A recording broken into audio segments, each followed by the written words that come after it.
right. It wasn't funny. We're taking risks tonight. I really do like the phone number joke. That's legit. I think all of us can agree to like how many numbers we actually have. Like I only know my dad's number, not even my mom, which is fucked up, you know. So I like my mom better, you know. So it makes no sense. All this controversy has been. Daniel, what do you do for work? Dude, I work at a water store. A water store, right? So then it makes it even more. It's a day. I think you're gonna be a fucking star, dude, and I'm always right 100% of the time when I say that I think somebody's gonna be a star.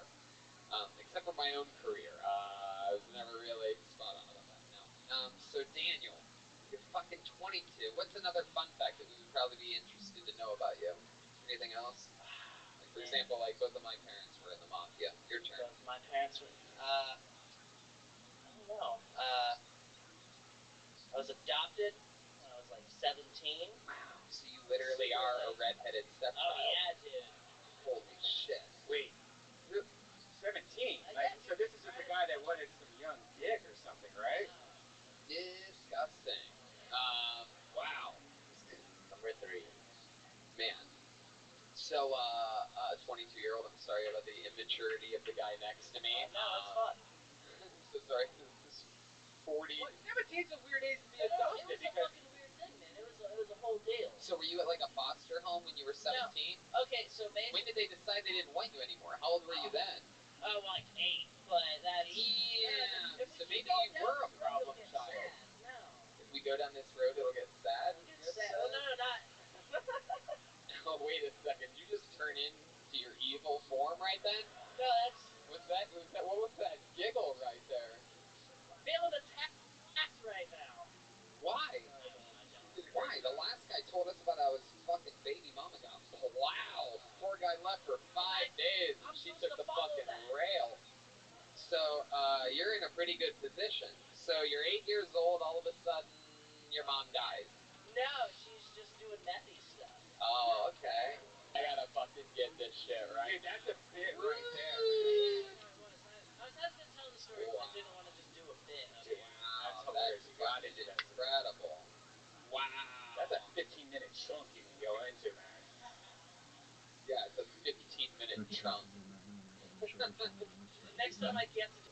That was the gist That's of all it. you really remember. That was the gist That's of all it. you really remember, right? Yeah. So you got cleaned up after that? No. Right? Yeah. So you got cleaned up after that? No. No? No. I mean, I just think you're adorable. You even dress like how, like, people dress like teddy bears and shit. Like, dress like teddy bears and shit. Like that, Teddy Fresh. Yeah, it's like that, Teddy Fresh. Yeah, it's like little teddy bear shirt. Fucking You're ambitious. you know. It's that I found out that it helps my chances if I do fuck you. So if you're... Let's get it going. I'm kidding. So it's not worth it for You're this the first human interaction I've had in months. Let's go. Daniel, I fucking love you. We spent perhaps a record length time of an interview with you. Very interesting times. Good to meet you. You're only 22. You're gonna be doing this Tour. Chroma Krantz was here tonight. He fucking nailed Tour. Chroma Krantz was here tonight.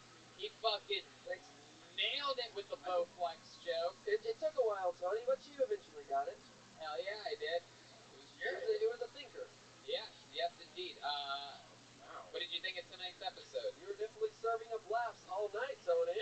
Oh my god. Hey, Tony, I have a new music video dropping either tonight or tomorrow, so just check me out on Instagram and I will have that video. Check them out at Chroma Chris, all one word. How about some noise for the one and only Joelberg?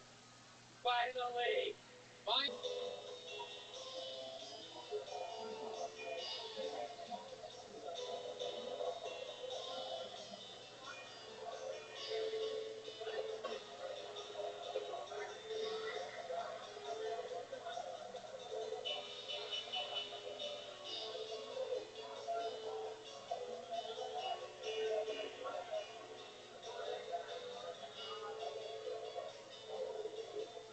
Dressed up. How adorable. I've never gotten to work with a fat stormtrooper before. Hey, It's very exciting. we never died. Sounds great. Kill Tony landed on Halloween. It didn't feel very Halloween to me, but now I guess it sort of does, now that I'm next to you. Yeah.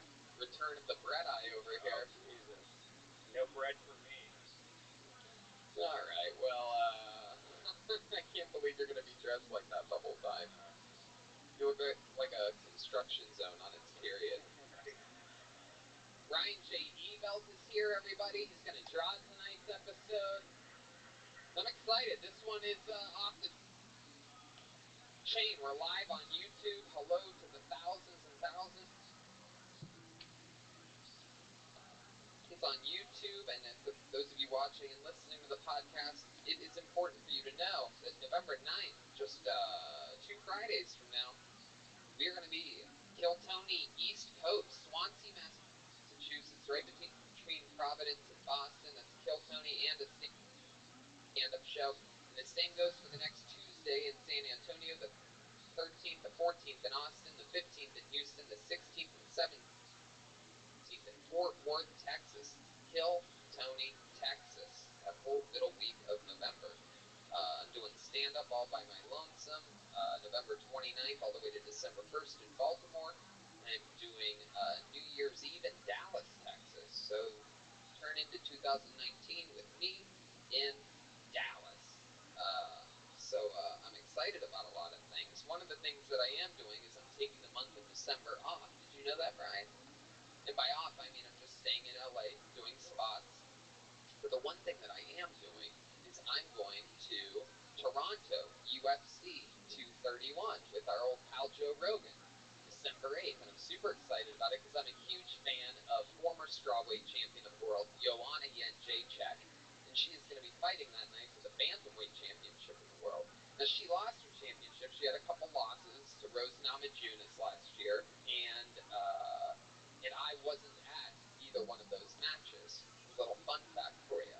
I was on a gig on a fucking cruise ship for one of them, and I was in some other crazy gig that I couldn't get out of for the other, and she lost both of those matches. Now, I have a theory that she wins when I'm sitting next to the octagon. We have a real connection, and that's why with Bet DSI, I'm going to put some money down on that match specifically. She's never lost with me next to the octagon.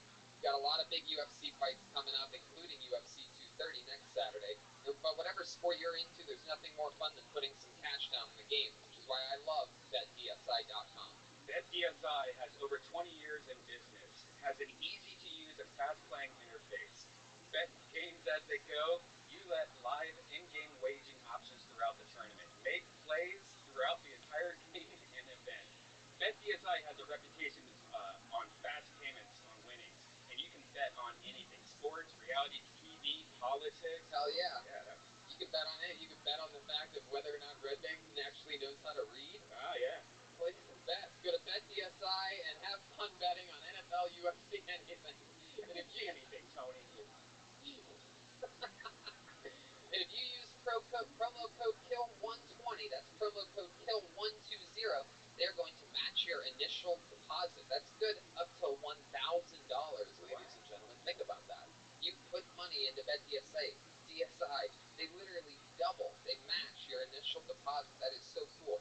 So one more time, that's BetDSI.com, promo code KILL120, and they will match your deposit up to $1,000. That's great. Heck yeah, it is. Ka-ching! You guys ready to start this episode or what? Make some noise. We are live in front of a live audience. Sometimes we have to neglect you for a second to make more money than you could possibly ever offer us. And it's exciting to be here. This is always an exciting show, and sometimes it's better than other times. Sometimes I don't have to have, one of those like wacky famous people on. Sometimes you just get to have the funniest humans you know, and this guy's literally, truly exactly that. We're gonna have so much fun with him. He's been on the show a few times before. He's got a brand new podcast called Whiskey Ginger. He's in La Jolla this weekend.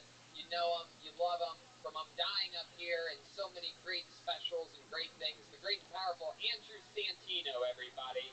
Come on! What? Santino's here. A little bit of music. Hey! Red wine for you. So good to be here, Your new you guys. podcast, Whiskey Ginger's out. It's like this week or something. Just started Whiskey Ginger with Bobby Lee. Talks about sucking cock on men. Ooh, hell yeah. It's a hot one. Have the kids around for that one. It's a good one. Welcome back to the show, Andrew. We have so many fun things that are going to happen today. Ichabod's Bucket of Destiny from the legendary Ichabod, and it's going to be a great night. Good. One special adjustment to tonight is we have no Jeremiah Watkins will not be here tonight. He took a gig working on a Netflix project where he plays a new character in a band every week. Wow, that sounds like a great idea. Yeah, it seems like he'd be just about perfect for that. He plays a saxophone and riff if anything happens. If the ball goes his way, just knock it out of the park. Seems like it'd be really good for him. Yeah. It's not this show, it's a different show.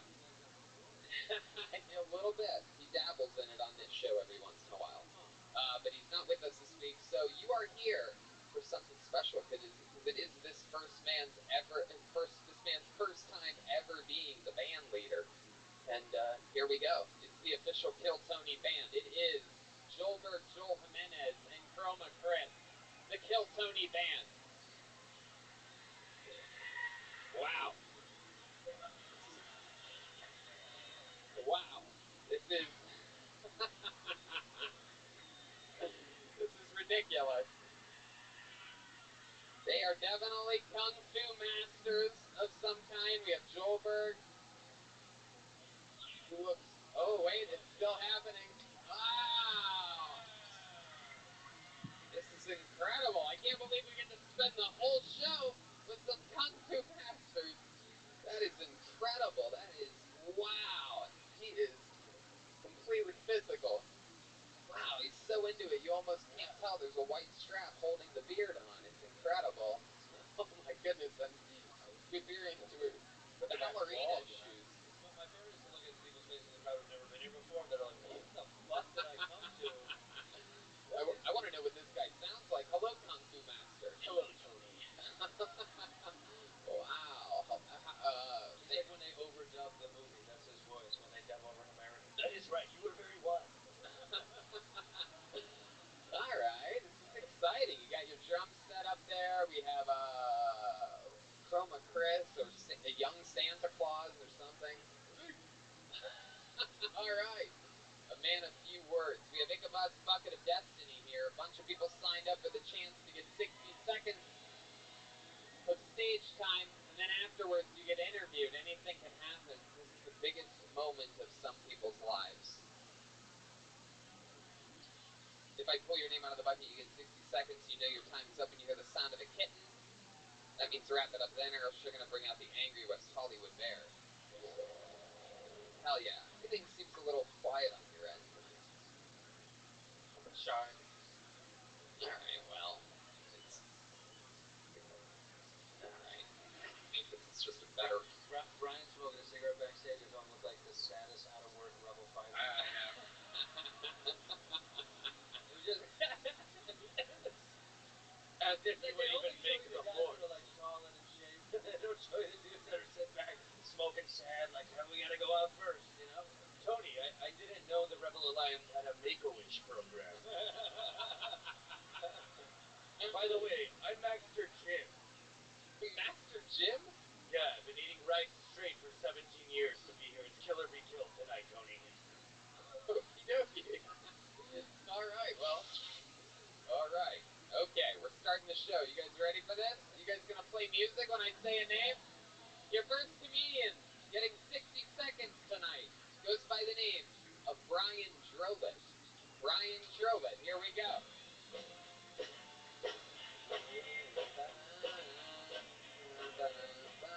Wow.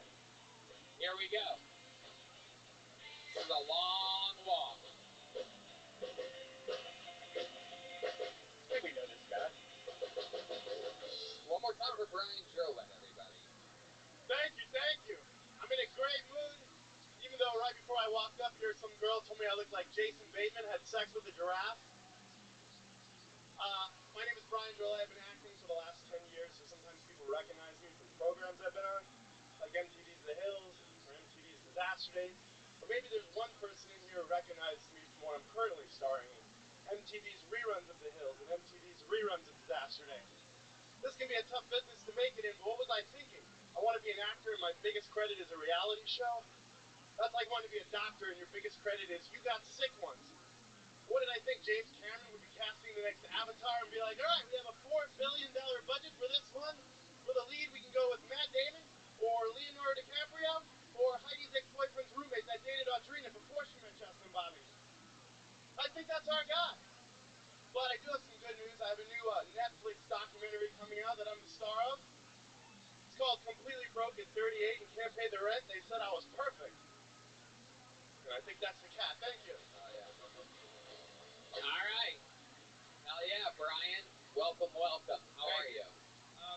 Good. First time on the show, right? First time, yes. Okay. Now, you said, first thing you said was, it's, on your way to the stage, a girl said to you that you look like Jason Bateman. What did? Had sex with a giraffe. Now, let me ask you something. How would Jason Bateman's look change if he had sex with a giraffe? He'd be taller. Are you saying that if Jason Bateman and the giraffe had a baby? I would look like that baby probably. Just Is that what you're trying to say in the joke? yes. Because what you're saying is that you look like Jason Bateman Yes. if he had sex with a giraffe. Yes, pretty much. And I'm telling you, you don't look like Jason Bateman if he had sex with a giraffe. Okay. No need for the rim shot, really. No disrespect, Tony, but I tend to disagree. I feel like this is what Jason Bateman would look like. Thank you. Fucking a giraffe. Like that look, like It made perfect sense to me. I got all of it. I mean, How tall are you? 6'6". Okay. You know how tall Jason Bateman is? I'd put him at like 5'11". He's exactly 5'11", and you knew exactly how tall he was. Really? Honestly, that was a guess. I got lucky, to be totally honest. That joke usually works. So. where does it work? Chucklehead. Pretty much everywhere I've done it. I mean, I've done it. But I'm not arguing saying you're wrong. I know you're not doing that. Yeah. I guess that's exactly what I did. But.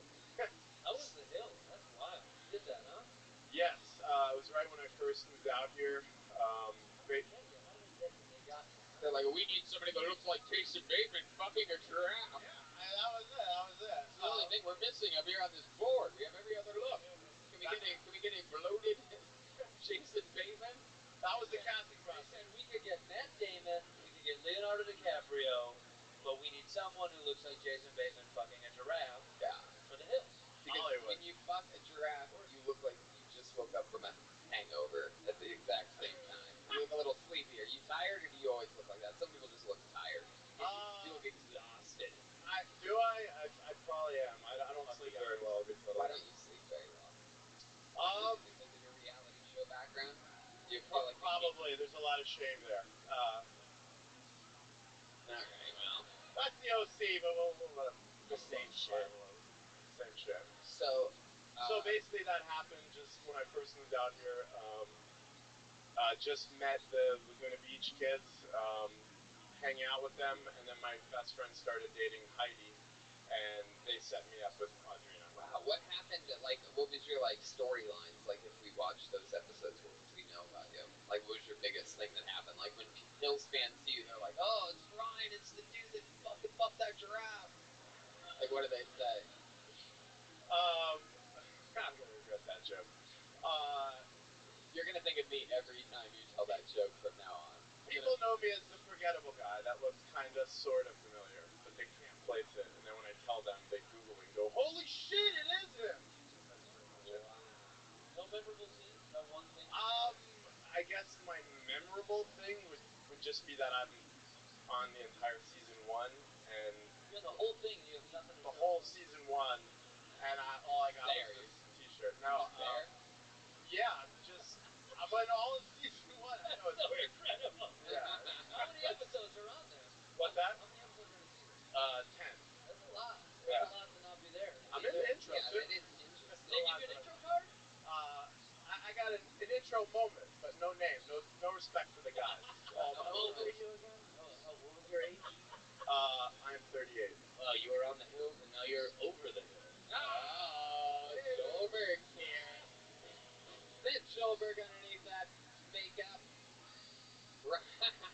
Like, Oh shit. I'm getting new Fractions, material. the Apollo 13 over there? Oh, there they are. Hello. They are the fucking best. They are my favorite thing in all of comedy. Can Season 1 was the best season, so you were on the best one. I appreciate that. Wow, I mean, it's just incredible. You have nothing, though. No moments at all. You're just like, I was there. It's No, like I was in the movie the whole time. I have moments, but I feel suddenly very self-conscious talking about it, believe it or not. But, the definition of white privilege. Yeah. I had it all, and now I have some of it. My the biggest thing is people think I crashed a party that I did not crash. No way. Yeah. When's the last time you fought to the death for honor?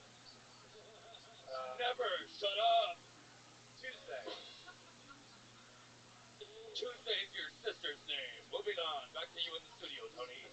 I can't believe this Kung-Fu Master has such an issue with white privilege. I love it. I love this through line that we're finding out. All right, Brian, how long have you been trying to do stand-up comedy? Yes, he did say trying. Oh, Keep trying. Actually, the first time I ever did it was on the hills at the Laugh Factory. wow. So, no pressure there. Right, well, there really wouldn't be pressure there.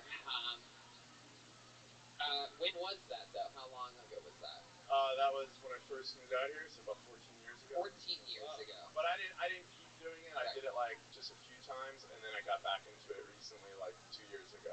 So what were you doing? What do reality stars do when they're done doing that? Well, I wouldn't say I'm a reality. I was acting before I was on that show, and then I actually turned it down. I didn't want to do it because I didn't want to get the reality show stigma. Right. But then you did it. Then I did it because they filmed me doing parts in movies and doing stand-up and things like that. So I figured at least I'm being presented as somebody doing that sort of thing. I'm not like on an island trying to survive drinking coconut water. We understand you have deep issues with the fact that you took the gig at the Hills. You're comparing it to other reality shows. My question was, what did you do after that? Like, what did you do in between that? A bunch of movies, acting jobs. Oh, you did real movies? Yes, real movies. Oh, like anything that we might recognize you from? Wait, what if this was really Jason Bateman after fucking a giraffe the whole time? He's just like, you know what, drink some water, just shakes it off. Yeah, I did a feature film, Lovesick. I wrote and produced my own movie called Dumbbells. You guys can check that out if you'd like. And I just wrote and directed. Shameless plug. I mean, he's asking me the questions. I also just wrote. No better time to plug things than when everything's going horrible. Wait, do you want to check out That's a matter of perspective. Define horrible. I just got up here and did stand-up. I think that takes a lot of courage. So. Right, no, I agree. Listen, I was on the Hills. It's very easy to make fun of me, but I'm not going to stay there and take it. Yeah. You're such a reality star about it. It's incredible. Like, it's like, oh, you think I'm just going to take it while the cameras are rolling?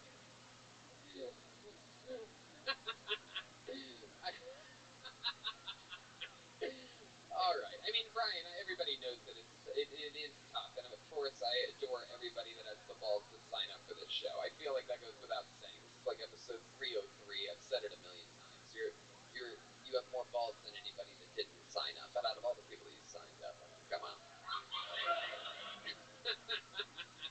Brian, I'm just fucking with you. I want to. What's something like? Do you have any other like hobbies or fun things that you do?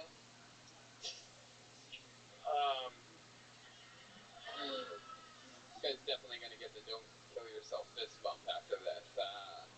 I'm a painter. I do painting. Oh, that's cool. What with? Of course you do. Yeah, it's another thing I don't make money at. Yes. Right again. Yeah. Do you do like acrylic, watercolor? Acrylic. So like I paint superheroes, portraits, landscapes, things like that. Oh, cool. Yeah. Very cool. Where can people find that at? CanvasAssassins.com. Wow, there you go. So that's what you're killing at the canvas. CanvasAssassins.com. Brian, it was nice to meet you. I wish we would have found out a little bit more details about I'm choking it all in, Tony. I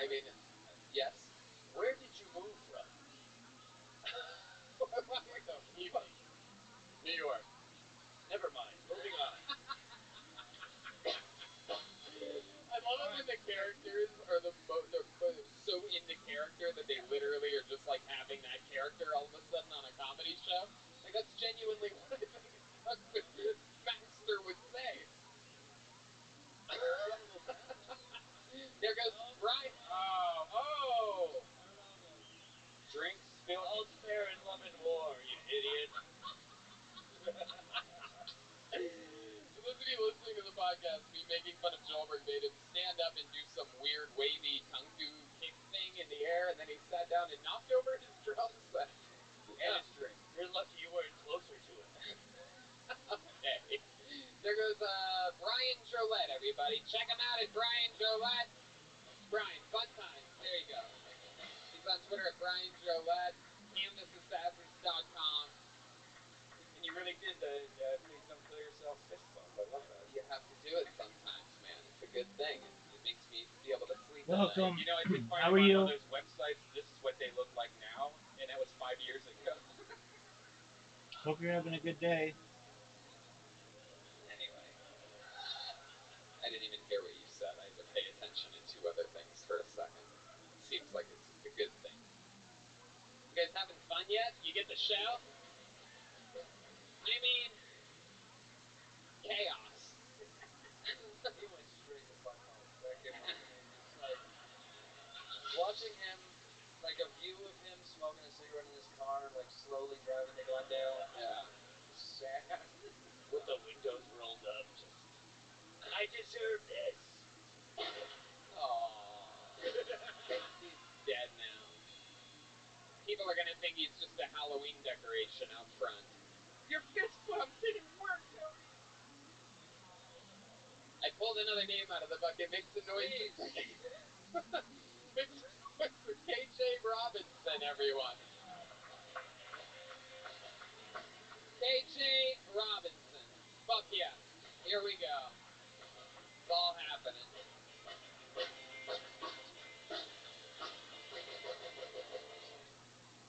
What up, dog? Yeah. I'm out here. Yeah. Okay. Hey, watching Making a Murderer. Season 2 is out.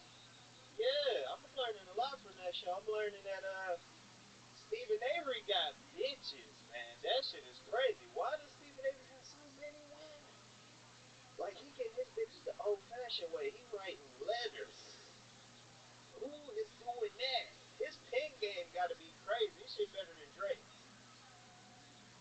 It's like if he got like 45, 65 women that just throwing themselves at him, he writing some cold hooks. Like what the fuck? I feel like Stephen Avery pen game so cold, he's not gonna have no Me Too moments or none of that shit. He getting his women the old-fashioned way with tenderness. That's how he's doing it. Okay, maybe I shouldn't have did that joke. Hell yeah. KJ Robinson. Bitch. Fuck yeah. What's up? I think mostly people are just surprised that you're watching Making a Murderer Season 2. You just don't seem like, I don't know, it just seems like it's not really believable. Yeah, man. I like the jokes. I agree with you, and I thought they were really funny, but it wasn't the kind of funny that, like, people, like, could verbally laugh at, because you're just sort of like, really? Yeah. Really? Why would I kind of felt that. You don't think black people have Netflix? I mean, What did I miss? He looks like he watches it. You like TV, right? Indeed. Yeah. What's your favorite part about Making a Murderer 2? My favorite part about it, I like how scary his new lawyer looks. Talk about that bitch. That would have been Yeah, funny. that bitch looked like The Grudge 4. Like, she looked like the new bitch from The Grudge, yes. See? Well, I mean, I would have got into that, but you know. yeah, man, I think you should. And, You gotta lead with that strong stuff. yeah, talk about women, because you know, the fact that he's in prison still getting women, he had, you know, he had women before, and he had that other woman that was dating him in prison, and he's always had that. I think you need to put the Making a Murder Season 2 twist on it. Yeah, that is what the, you know, I've already... I just didn't realize how many. Like, it's a lot. It's like, Yeah. like 100 and something. Like, just lining up for Stephen Avery's gray hair to... You say what? You sound like you want to go to prison to get some. Nah, that ain't what I sound like. Not at all. You're impressed by the amount of pussy you get. Yes. That's a high number for somebody behind bars with fucking his workout game is terrible. Like he don't, he's not really, you know, cool looking in the face. He looks fucking. He got that whole Muppet thing going on, but What else? apparently bitches love Muppets. You watched the whole season? I did watch the whole second season. What else have you binge watched lately? Coach Snoop. Coach Snoop. Y'all not fucking with Coach Snoop, too? That I would have found believable, right? Yeah, I would have been like, yes, tell me about Coach Snoop. I already have my own thoughts about Making a Murderer season 2, but Coach Snoop, now this I could listen to and enjoy. What coaches? Is that where he coaches? He actually doesn't say that not one time on the show. Does he coach No, football? Is that what it's about? Yeah, he's coaching Little League football. Anyway, That was terrible, sir. how long you been doing stand-up? You've been on this show before. Yeah, you seen me up here before. Yeah. How long you been doing stand-up? Oh shit, I didn't know you was you. What up? Hey, stick with me over here, KJ. We're losing you quick. It's a live show. My bad. Oh, shout out to Jill. Whoa, all right. Just full. You're gone now, huh? Yeah. How long you been doing stand-up, huh, KJ? About 6 years, seriously. 5 or 6. I love it. All here in Los Angeles? No, from Michigan, Detroit. Okay. How long have you been in LA?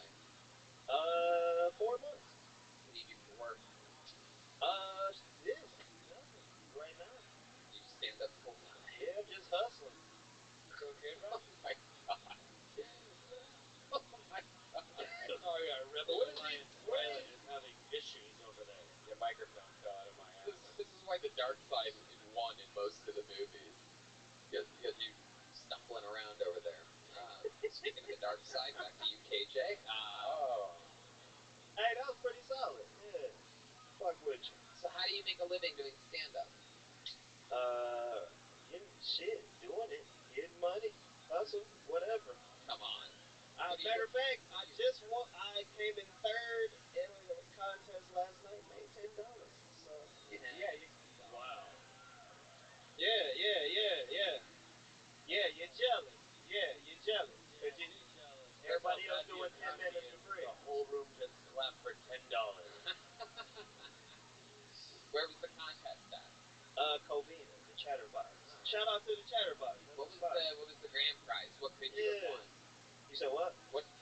Dude, you were so busy giving shout outs that you're like still missing. I gotta enjoy myself, There's a real man. live show going on, and it's happening right now. There's a slight delay, it appears, but the 5 feet between us right now. Okay, if you feel like moving up there is gonna help, I love it. Feel free to use the full stage as long as you pay attention the whole time. I'm paying. Let's go. What was the grand prize that you? Oh, the grand prize was $50. No. Wow. Yeah. 50. Big money. What? Big money was on the line. Yeah. I needed that.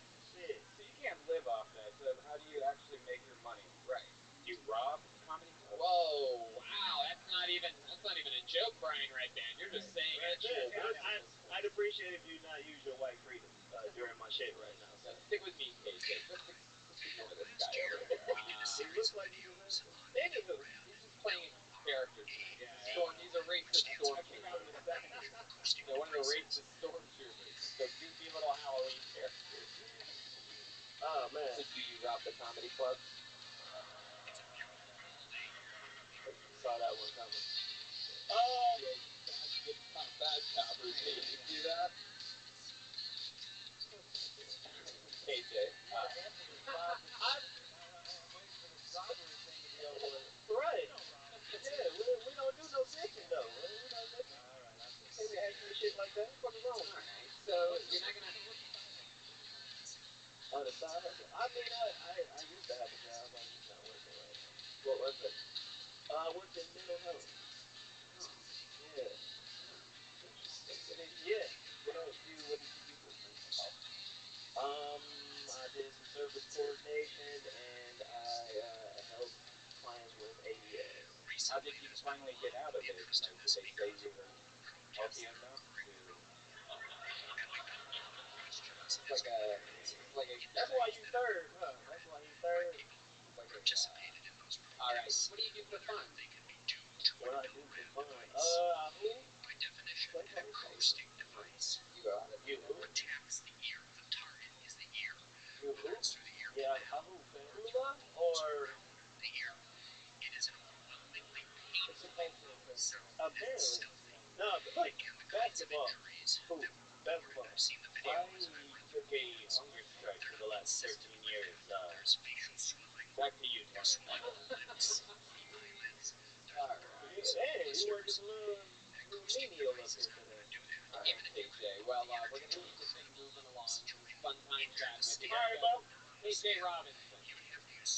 Hey, hey. A crazy show so far. Off the rails.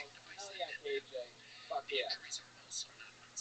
He's on Twitter at how to, what does that say? How to be KJ. Hell yeah. His daughter. Absolutely. I don't get it. Like, why would it be his daughter? Why would it? Said how to be. How to be. Yeah. I just realized, yeah. Still doesn't make sense. Yes, exactly. But I real, yeah. Alright. Anyway. I pulled another name out of the bucket. 60 seconds uninterrupted goes next to Christian Dez. Christian Dez.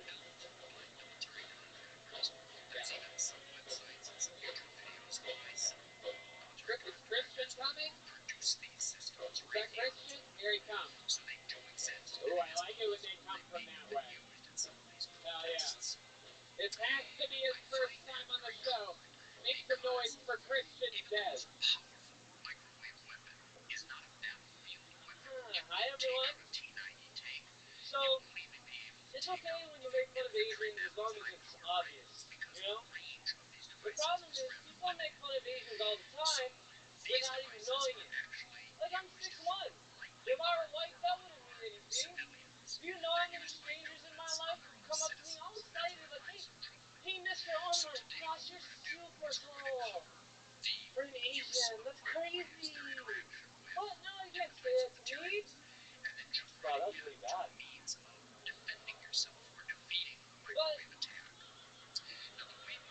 it was. I really thought that would feel. Anyway, okay, give me a second chance.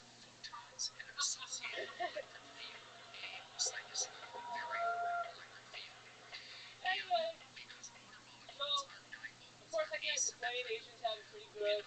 I can have it.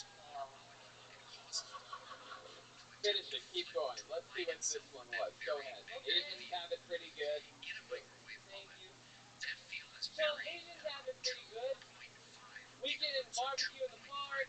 We can sit at a Starbucks and not buy anything, and no one's calling the cops. In fact, if we smoke weed, we actually become less suspicious to police. Wow. Wow. Alice, Okay. Christian.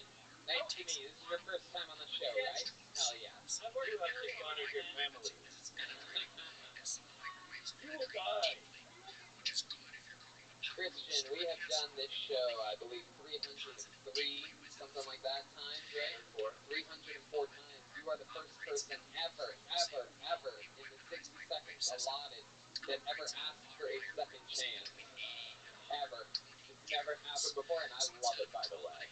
I think that should be your fucking catchphrase. Okay. Give me a second chance. That's when the crowd just starts really laughing. Yeah, well, it was the only time the crowd started really laughing. Well, no, you had a couple other laughs, but they were just as accidental as the second chance laugh that you got. It was talking about how you thought it was going to kill, and I believe was the other one.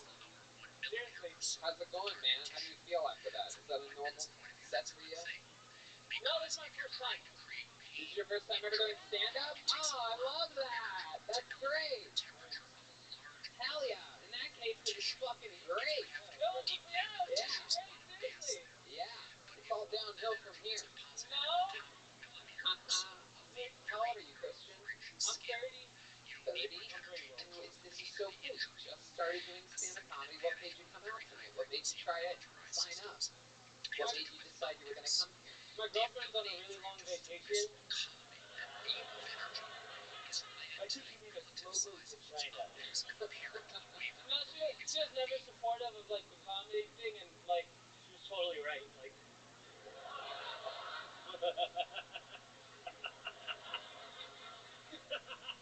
she was. How did you prepare for tonight? Did you like go over it? Like I texted my friends, like, is this funny? Yeah, but did you say it out loud to a mirror, or did you record it? Well, I practiced a few times to myself. I look pretty crazy. How many bricks did you break? Huh? How many bricks did you break? Okay, you Christian, stick with me over here. Okay. First of all, let me tell you this. This was your first time. You should be very happy right now. I am. I am It's your very first happy. time ever on stage. You did better than Brian Trolette from The Hills, who supposedly started doing it 14 years ago. He's no longer with us. Andrew reminded me. We've confirmed that he shot himself on the sidewalk. R.I.P. It's a special Halloween episode after all. Ooh, he's gonna come back to tell jokes later. What do you do? What's your job? I do two things right now. I'm a mechanical engineer and a forensic engineer. Whoa, forensic engineer.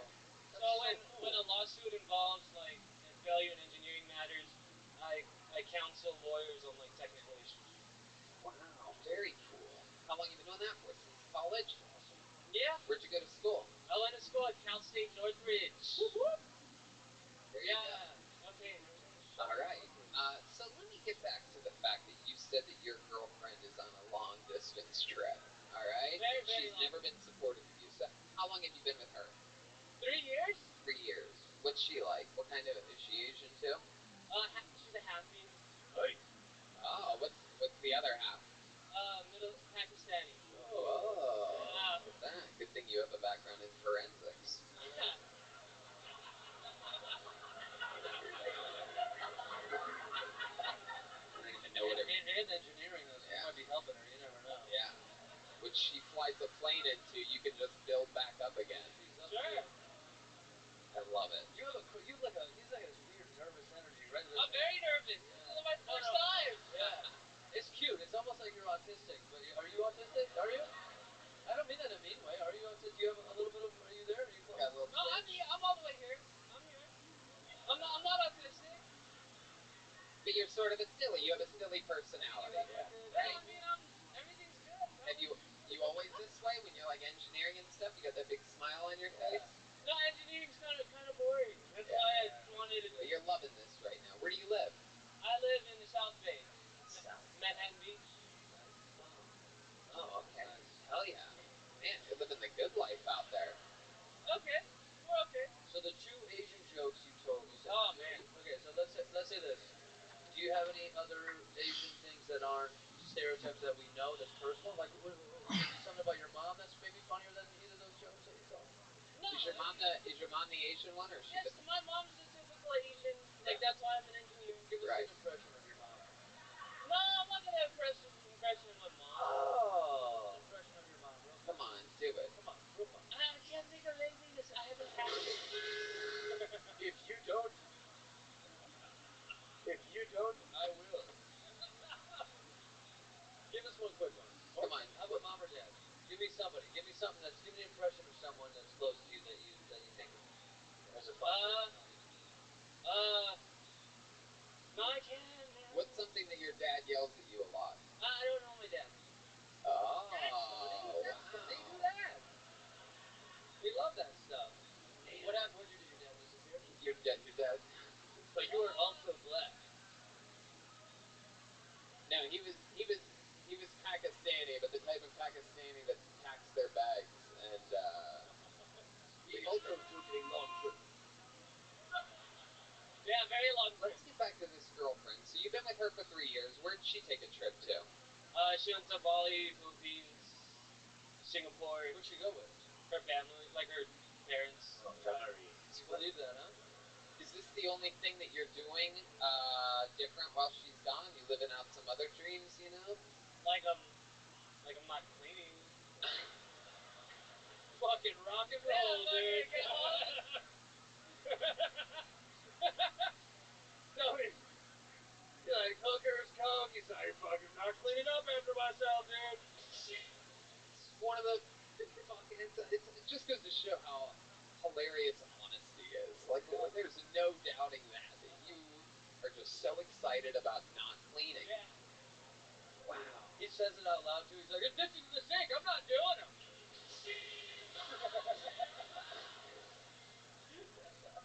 Wow. How big of a mess are we talking about? What do you got, like old yogurt cups sitting I around don't or even something? bother making the bed. I'm not even No. making the bed. What's the dirtiest thing about your place right now? Like my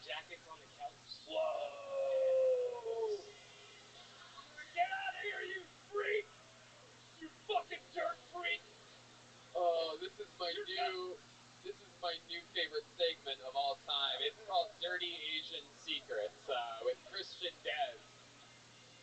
Come on, give us another example. With the jacket on the couch is out of control. Clearly, I mean, you are in some real filth. What is the second dirtiest thing about your apartment? Come on, think about it. Don't give up on me. Keep thinking until you have a fucking answer. Was there something on the something around the kitchen area? I don't want to wipe my shoes at the door, Tony.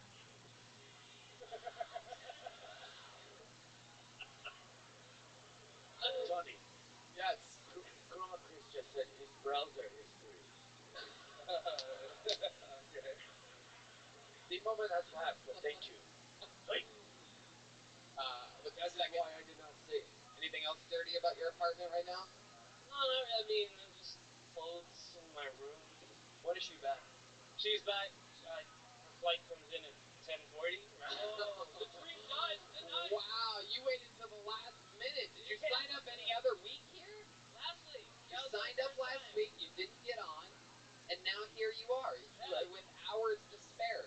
What do you think your girlfriend's gonna say to you? What do you think your girlfriend's gonna say to you when you tell her that you did stand-up comedy? Oh, I'm not gonna tell her. This went terrible. That's crazy. You gotta tell her, man. It did It's not not go terrible. there. You know it's great their first time, man. You have a great stage presence. You can work on it, listen to yourself, and come back and do it again, man. No, I'm gonna. I remember the first time I ever saw, Chris D'Elia here, and he was wearing a all denim like you, and a polo shirt, and he looked like Asian. And he looked, yes, he was very Asian. Some said that he looked like Jason Bateman just fucked a giraffe, and that's how it starts, you know. You could be the next Chris D'Elia. Hey. Chris Diarrhea. All right, Christian. Well, congratulations on your first time ever. Hope sign up again. Come back again. We want to find out what the girlfriend said. I love that Christian sounds and looks whiter than the two ninja masters that we have, by the way. Oh, Careful, Tony. he's doing the footlight. Wow.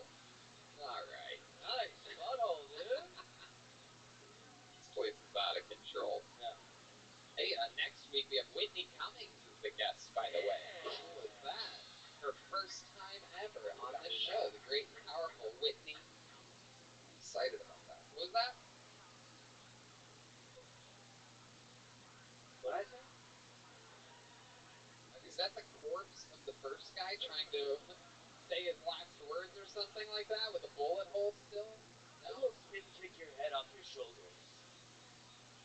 All right, guys. I pulled another name out of the bucket. 60 seconds uninterrupted goes to Brad Goldby. Brad Goldby, or Goldby, perhaps. Here he comes. It's Brad Goldby. Anything can happen. One more time for Brad, everyone. Woo! What's up, everybody? How y'all doing? My name's Brad Golby, 23 years old. I figured by now in life I'd have at least a deeper voice. I figured I'd have a few things figured out, by now. I figured out I wouldn't be fucking living at home. Figured I'd have a girlfriend or something, because I live in a small rural town and everything, and all my friends are moving on, having families and shit. One of my friends just had a daughter, and it's I was his friend since 7th grade and shit, and it's I don't remember looking at him and thinking to myself, it's damn, I'll bet one day he'll make a good dad. I looked at him and I thought, man, I bet for $20 and a shot of tequila, he'll run full clip into a fucking street sign. And he did. He did. I recorded it. I got that shit. Alex, yeah. Brad Goldby. Fuck yeah, dude. Welcome. This is your first time on the show? Yeah. Hell yeah. Called up, yep. That was great. How do you feel? Nervous.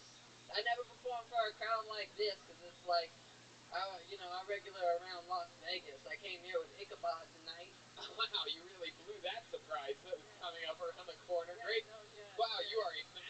show business, Brad. You look like a young Ichabod. Yeah. Oh shit. Yeah, they call me that around Vegas. Young Ichabod. Coming up. Wow. Is that a compliment? That is, so you drove here with Ichabod, is that correct? Fuck that. No, we took a cheap ass Greyhound. You took a Greyhound with Yes. Ichabod. Now $10 tickets. damn, it's $10 to get to Vegas. Or from Vegas to get here. $10. It's like $40 on Southwest. That sounds like a ripoff. Tony, Yes. I went through a kick so deadly I woke up in Vegas. Hi. All right. 9 more of those, and we're seeing a tattoo tonight. So Brad, that's fucking awesome. So you live in Las Vegas. You live in rural Las Vegas, right? No, I live in Mesquite, Nevada, man. Yeah. That's like an hour outside of Vegas. Damn. You know those places when you drive to Vegas and you drive through and you're like, You see too many Trump signs? Yeah. You're like, fucking crap. Scary as shit. This is real fucking. This is top of the map on Grand Theft Auto 5 type of shit. yeah. It's very fucking inbred. You ever like hook up with like any of your cousins or anything? Tell the truth. The crowd will go crazy if you did. No. I'm not, you know, I'm the only family. Everybody else lives in Vegas in my family. Yeah. So you're basically saying that you would have fucked your relative and they lived a little bit closer to you. No one wants to drive a goddamn hour to fuck your cousin.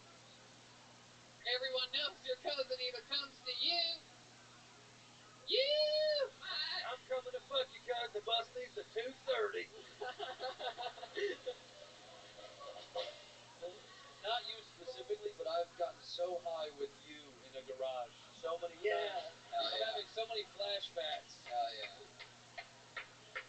Absolutely. Well, you play any instruments? No. No, not at all? No. You look like all of Leonard Skinner. I know, right? How do you play no instruments? You don't sing? No. You have any special skills or talents? Something? You like a roller derby? This is the best. This is it, man. You've been doing what stand-up I'm good for how at. long? I'm not even that bad. About 4 months. 4 months. Wow. Yeah, that isn't bad at all. Tony, I have a question. Yes, sure, Joel. Do you record yourself? Yeah, I audio record. You ever thought about cutting out all the likes that you say in your set? Yeah, I need to work on that. Yes. Right. Only no.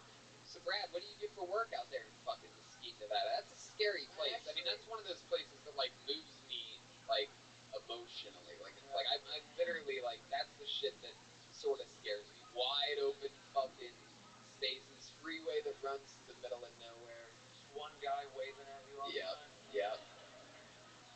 That's the shit that really scares me. You gotta keep driving. This is sad. And, like, Brad, like, if I was driving on the freeway and I saw you, I'd be like, oh my god, there's a haunted chick on the side of the street. This is frightening. She looked dead, man. She looked fucking dead, dude. Yeah. She had a $10 fucking ticket in her hand. Fuck. First time I ever saw you perform in my regular venue, you look over at me lighting a cigarette. Like, oh, great, it's the girl from The Ring lighting a cigarette. That's what I said? Yeah. I told you you look like the girl from The Ring? Yeah. Wow. You cut your hair since then. Your hair like fatality. Oh. I don't even work in Mesquite. Actually, I work further out in Utah. I drive out to Utah. Okay. What do you do there? I work for a Family Dollar distribution center out there. A Family Dollar distribution center. Wow. A warehouse. Yeah. Warehouse filled with a bunch of little shit. Bunch of random shit made in random countries. Stocking shit. What are you doing? Mainly just help out like order fillers. Pick random things and put them in totes. I just make sure they have all their shit. How long does it take you to get to work from Mesquite? 40 minutes. Okay, that's not bad. Man. 40 minutes to work, then go home, and then an hour to Vegas to do a 5-minute spot. Oh, dude, what are you? Woo! And then you gotta go back to mom and dad. And then back home, yeah. That's, yes. Yeah. That's Do you have an entrance of your own, or you have to go through the front door? Front door. Oh, hell yeah. His own entrance, Andrew. You're so funny. Yeah, so I just get on my elevator to the basement. What I meant was, does the garage have its own? Like, can you do the own? I just did. You live in a house with them. Yeah. Is your room right next to there? Yes. What part of the haunted house do you live in exactly? The front, yeah, but You could never bring someone back to the house. Most of the people from my hometown, including my parents, I'm like, hey, I do comedy. They're like, oh, cool. Yeah. It took like 3 months. And then they take a sip of their Mountain Dew and ride away on their four-wheeler. They're like, you. Cool. I don't have any teeth. Later. Comedy. You do comedy. I do math. Bye.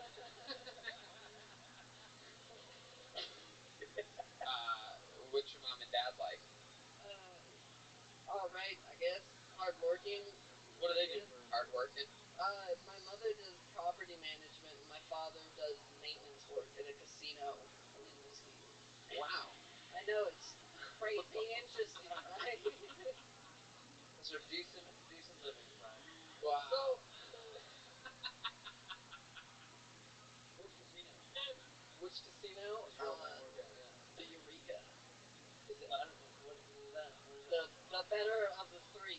The better of The better of the three in our tiny town. Yeah. Yeah. People Check it out. Yeah. People pick on you a lot about your voice, your like high-pitched voice. People are like, you sissy? Something like that. Oh man, I'm That's like, what they say to me all the time, so I can say it.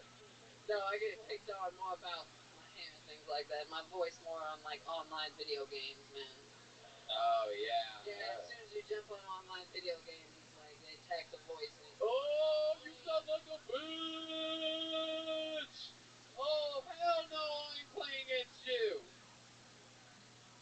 Oh hell no! What do you work in Utah, you idiot? What games do you play besides Gears of War? I know, right? Playing games are playing hard right now, I just got Red Dead 2. Yeah, I saw the guys paid the entire now you fucking get to- building out here. Now you get to play. Now you finally get to play of what it would be like to live out in the fucking Wild West with a bunch of a serial killer. Yep. racist, scary people. It's funny because you live in Mesquite, Nevada. That's why that's funny. You're already living it. You don't need the video game Red Dead Redemption for that. You live there. You live there, and you still live there. You're like the opposite of the Devil's Rejects. You look like they just took you right in. They were like, yeah, you. Yeah. Welcome home, son. Yeah, I do impressions. Like, All right, Brad. Well, hey, you know what? yeah. It was good. The jokes were fucking really Yeah. good. By the way, you did a really good job. The lead joke was great. It did well. So all the joking, it was fucking really good. Thank you. Very funny. Hell yeah. Very good performance. There he goes, Brad Golby.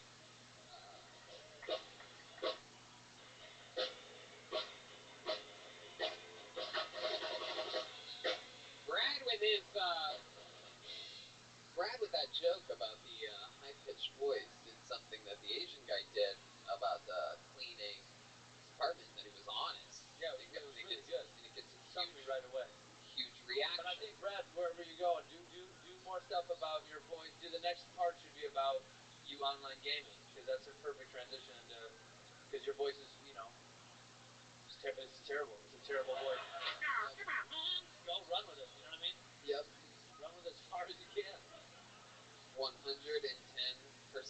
And during his performance, he let us know that he indeed came here with what was going to be a special surprise for this moment right now.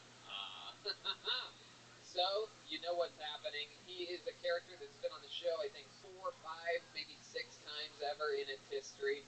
His first time on, he was such a compelling, interesting character that we decided to have him on again and again and again. He brought and is the creator of Ichabod's Bucket of Destiny.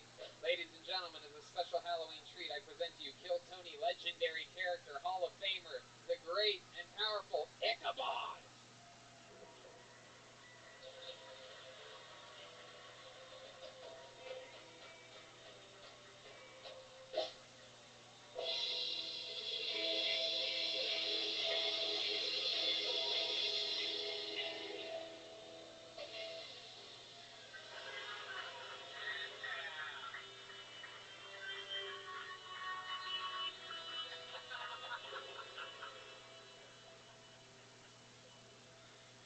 Oh, I haven't lifted that much in 20 years. Oh yeah, check out everyone. We got dressed up for Halloween. I decided to be a toothless vampire who who happens to be very, very hungry. Holy shit.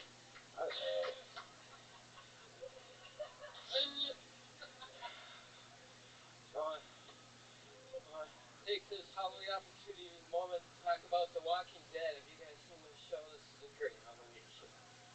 But you know what? I would get bitten right away. I wouldn't be paying attention. Does that panhandler just bite me? Oh shit.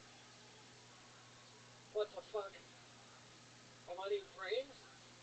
No, I hate frames. They're gross. I faint at the sight of needles. I can't stand it. There's no way I can live with frames. I can't eat frames.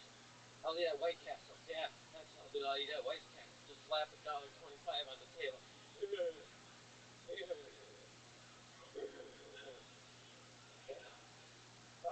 I'll walk through. I would just. Yeah. Finish it. What were you talking about? I don't even know. Go ahead. Sure. Fuck it. I would. You know, I would do. I would like walk. A desert would be a walk to the park. Yeah, I could just play with the buzzards. I could mess with those buzzards. I would like. I go, hey, buzzard, buzzard. Yeah, I'm dying. I'm dying, buzzard. Come here. Come here. All of you, come here. Come here, buzzard. There you go. Go ahead. Oh, yeah. You think that hurt? Gotcha. Got it. Yeah. And I grabbed that buzzard right in front of all his friends. I'd bite his head off like. All right. Hey, come on. Oh, all right. Thank you. I feel like if I didn't stop you, you would have just ran your new hour special up here. Tony, this is Tommy Wiseau's greatest character. Right? This is Brilliant. But imagine getting stuck next to him on a $10 bus trip, right? you ever want to eat these buses? What? Yes, there's definitely a through line tonight, which is that honesty is hilarious, and I pretty much had a stroke when you said that you were hungry. Come on, this is something I don't think I've ever heard a comedian say that on stage in all my years. What is that? Is that a... I just wanted to quick turn in my resume for the insurance. Wow, it's frightening. Yeah, it's Tony. Why is there white powder all over it? Just kidding. It's written in crayon. Ichabod's resume. It's not spelled correctly. Let's start with resume being spelled incorrectly. You know that's not how you spell it. There's no Y in resume. Right. It's spelled like the month of May. Yeah. Fucking hilarious. Looking for something to do. Work history. Collect money for women on Fremont Street. Yeah.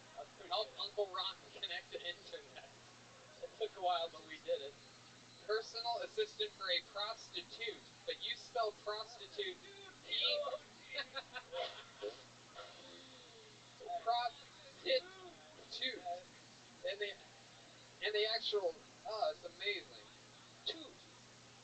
DJing intros and outros for comics at Dive Bar. That's pretty cool. That's actually a legit thing that could help you get an internship here. Medical history on there. That's Legal history. Only been to jail a few times.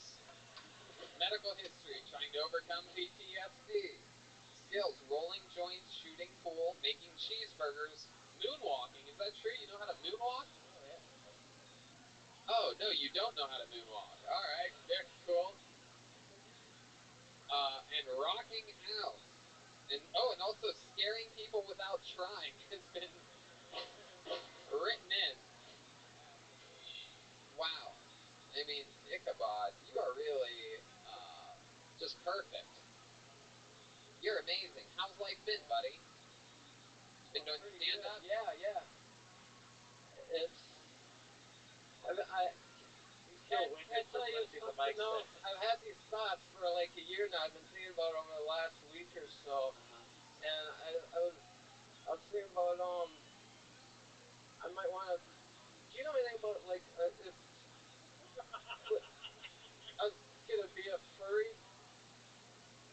A what? A furry. Yeah, that's Red Band. Yeah, you're easily qualified for that.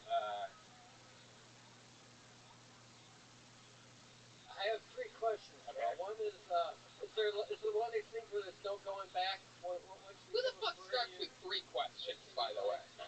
Answer these questions 3. Wait, what? Oh, I'm sorry. Maybe just one more. But that was the first one. What was the question? Can I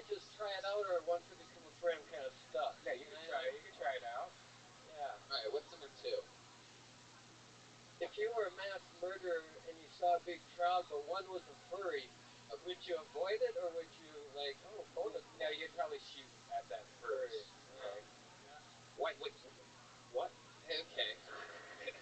If I have to, I will kill you for the second time. Ichabod, now you did your first ever stand-up comedy set on this show, right? Is that correct? Do I have that story in my head? First time on stage and everything, yeah. Right. I tried it online a couple times, made people laugh online. Wow, yeah, I bet you did. Yahoo chat room number 40. Yeah, exactly. Just fucking, what was that called? Chat roulette? People end up seeing Ichabod on the other side, just, oh shit! Walk for me! Yo, look at this haunted bitch! Another one. It works for you like it did the last guy. Because of the hair and the whole looking scary thing. Now, Ichabod, so you've been doing open mics, you still live in Las Vegas, you work at a bar, correct? Yeah. So what else? Oh, I opened for a band. Hey, Tony, you claim the word live lightly, right?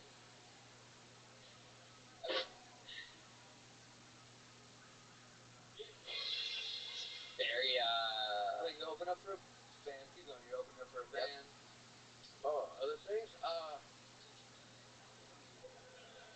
sorry. I've been trying to work on my memory. Hell yeah. Have you tried taking off the hat and putting it back on? Or? Yeah, there you go. Is it working? Nothing just happens. Nothing's happening, huh? Fuck yeah, I love your style, Ichabod. It's okay. It's all good. You're doing a good job. How do you feel right now? Hey, that's awesome, but this is amazing. You know why? This audience is the #1 live audience I've ever been to. Yeah. Thank you all very much. And I know for a fact that's not true. I want to give I've seen you in front of better crowds before, Ichabod. Okay. And I want to give a shout out to the #1 chat room and all of YouTube. Oh, okay. You're talking that chat room. Wow, there you go. A shout out directly to the chat room. You know, those people in the chat room are so nice that I'm sure they really appreciate it, Ichabod. There's nothing but big hearts on those people in the YouTube chat room live watching this show right now. Chat room, Some of the chat room, ASO, what up, what up? Some of the nicest, smartest, most productive people. Anyway, well, Ichabod, I fucking love it that you always slide into my Twitter DMs and give me a warning of when you're coming here, and I was excited to bring you up. It was a special surprise. What was it like traveling with Brad? You met Brad doing comedy? Yeah, he was actually standing next to me when you were in the Vegas thing, and then he came back the next week. I'm going to do comedy. He's been coming there ever since. I took my hat out to him, and I said, dude, if you want to come out and kill Tony for Halloween, let's go. Why'd you put your hat out? When you said You can remember that kid's name, right? You guys came out together. That's so fucking cool. Yeah, but yeah, it was a pretty fun trip. Took a lot of pictures and stuff. I love it, man. Where you guys staying while you were here? Oh, and then I moved. I hung out with this, got a bunch of new roommates and stuff. I'm trying to adjust. How many new roommates do you have? Well, the 2 upstairs, then there's 2 downstairs. Are you living with Brad and his 5 friends? No. Wolfman, Frankenstein, the Bunny, Igor. I don't faint in public. I have this fainting problem where I get and I faint. But I haven't been doing Like a that goat. much this year. I've been doing pretty good and hanging in there. Good, man. Don't faint. Yeah, it's hard. Yeah, fuck fainting. Don't do that. Yeah. You take a lot of medicine for your PTSD? I've changed to marijuana. I think that's helping a lot better, actually. Oh, how long has that change been for? January 1st. January 1st. Yeah. You went off your meds cold turkey, and you switched to just marijuana. Yeah. And I still take my heartburn medicine, but as far as the PTSD, I Thank God. I think that's what's most important is the heartburn medicine. Yeah. But otherwise, yeah, with the You take it. You take heartburn medicine daily? A little bit of weed, a little bit of Zantac, Yeah. Tony. That's what everyone has. Do you think maybe you just have a gluten allergy? Have you? He makes cheeseburgers not read his resume? I'm good at it. What those things are. Steer. Alright, well. I would have loved to have been on that bus. When do you get back on the bus? Tonight or tomorrow? 6 a.m. 6 a.m. What are you going to do until then? What do you do to kill time? Less than Good that. question. Do you have any suggestions? What can you do in LA? Wow, look at that. Aphrodite wants to take you home. Look at that. You guys will be like fucking, that's, hell yeah. Oh, I love it. You guys will look like a s'more next to each other. Suck on her toes. Alright, well, there you go. Ladies and gentlemen, Kill Tony legend, the creator of Ichabod's Bucket of Destiny, Ichabod, everyone. Thanks, bud. Hang on.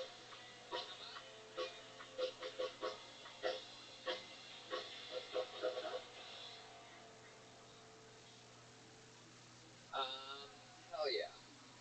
Alright, well, let's go back to the bucket, shall we? You guys get it? You see what we're doing here, right? You guys still having fun? How about you? You good? Yeah, very good.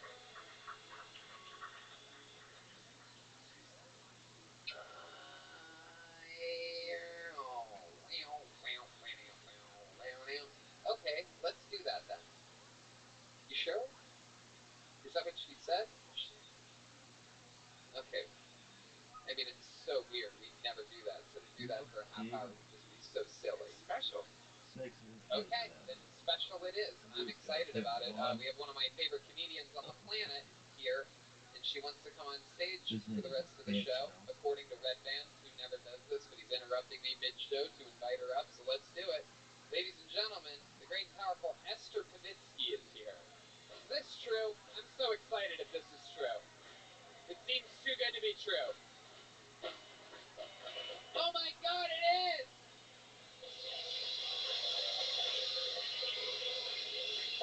What do you want to do? Sit down.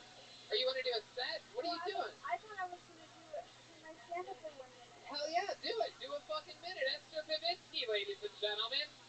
You can do whatever you want. Come on, guys. This is a real fucking comedian. Paid regular.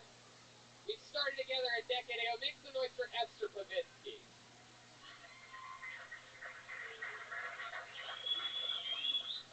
So, how does it work? I do a set and you guys judge me? Okay. Hi, I'm Esther. Hi. I was breastfed. I think that I was breastfed for longer than most babies because my mom always tells me that it was really easy to get me to stop breastfeeding because she could just look at me and say, "We're done now," and I understood her. And I actually responded and said, "Yeah, Mom, I have to go to work. But I'm hungry. Can you pump me a snack for later?"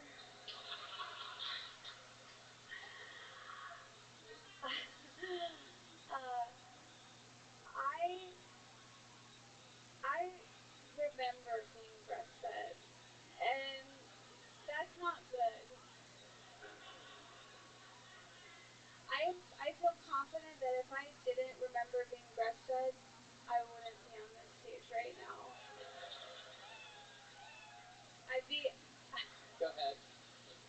Is that my whole set? You can finish it. Okay, I'll finish it. I'd be out there having fun with all of you. And it's just fucked up that my first memory of being alive is of hooking up with my mom. I'll end there. Wow. Such a professional. Joining the ranks of Dom Irera and Ron White, Esther Pavitsky, the only one of only 3 Comedy Store paid regulars to ever do a new minute on Kill Tony. Oh, really? Yeah. Ron White's special just came out on Netflix last week, and I recognized some of the material that he worked out on this show on that special. Yeah. That's how cool it is. You're in a class with Ron White and Ichabod. it's Ron White and Dom Irera. Thanks, Tony. That's fun. What made you? What are you doing? You're just hanging out? I was doing a set in the belly room, and I've never seen a live Kill Tony, and I walked in, and it was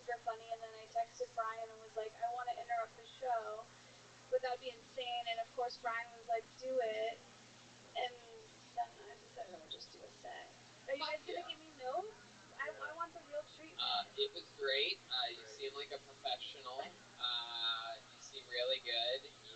You know, what I love is that you had, you know, not only did you have the meat and potatoes of the room laughing at your biggest punchlines, but during your setups, I could hear like girls giggling throughout the crowd because they so genuinely were invested in the premise that you were talking about, that they were making audible noises. So that's, you know, one of the signs of a pro, and I'm not kidding, is, you know, having just fucking laughs throughout the entire thing. Like, people think you have to go like, boom, boom, boom, boom, or even cat, you know what I mean? That's really the way to do it. It's just to keep plowing through, and you do that. You know, you've always had a killer instinct. Fun fact, ladies and gentlemen, I started stand-up here over 11 years ago, and Esther came onto the scene, and she was an amazing, powerful hurricane of a force. She would pretend to be a 14-year-old girl that just stumbled into the Comedy Store. She was really 21, but I mean, imagine if that was fucking 10 years ago, and pajamas. So imagine what she looked like 10 years ago when she was actually 21. I don't mean to give your age away, but holy shit, right? Well, it's funny that you say that, because we were saying I walked in here looking like a little kid, and then we dated for a year. It's true, yes. It is true. When I was 23 and she was 21, not only did we date for a year, we moved in together. We signed a lease and everything, and we got a dog. Where's some truth? And then, there you go. And then, for those of you who don't know, oh, this is the fucking best part. Then Tony and I broke up, and I met Brian.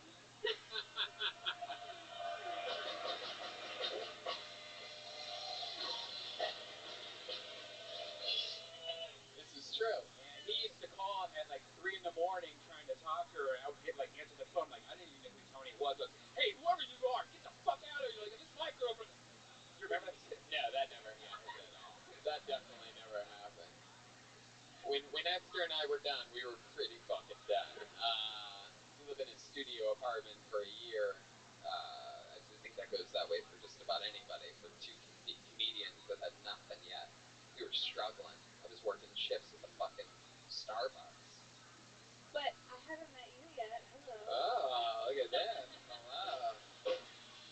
Look at that. Hell yeah. Esther, have you ever lived in a monastery? No. Would you like to? No, I'm Jewish. I can't do that. We eat right. Esther me! Esther, you want to hang out for the rest of the episode? Sit up here with us? You No, I have to go. I really appreciate you accommodating me.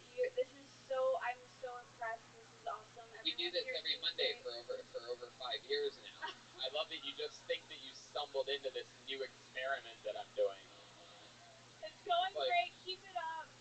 Wow. This is the show I've been inviting you to do when you want to for the last few months. No, I would love to come back. Of course. Yeah. Esther is a star and creator of the hit show Alone Together with another friend of ours, Benji Aflalo. They're amazing in it.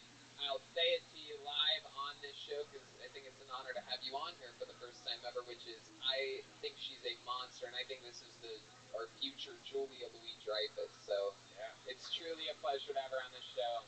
If you don't know about her yet, you're going to, and you're going to say you were here tonight and you saw little Esther Pavitsky. Thank you so much, you guys, and thank you to the crowd here for letting me come in. Wow, look at that. There she goes.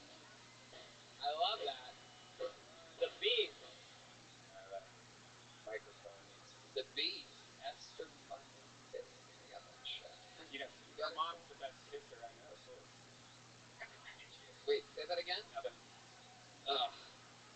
Fucking gross. With her mom? Yeah, I don't get it. Her mom is closer to my age than she was when we were dating, so I used to have this thing where I would always flirt with her mom next to her. Her parents are great. We love them. Bye, Esther.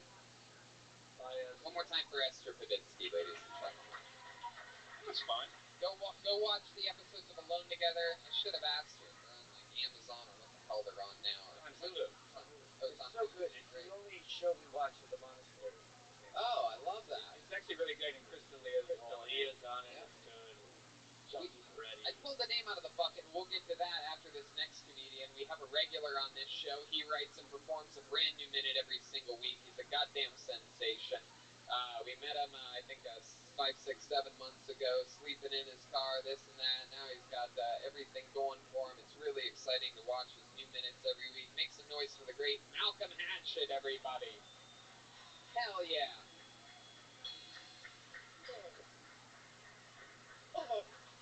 Put your feet down. What's up? Since I work at a restaurant now, my friends always hit me up and be like, yo, can I get a discount? Yeah, you can get 0% off. But we ain't that cool, nigga. You paying full price. Trump trying to get rid of transgenders and shit. He trying to get rid of women. Trump gay, bro.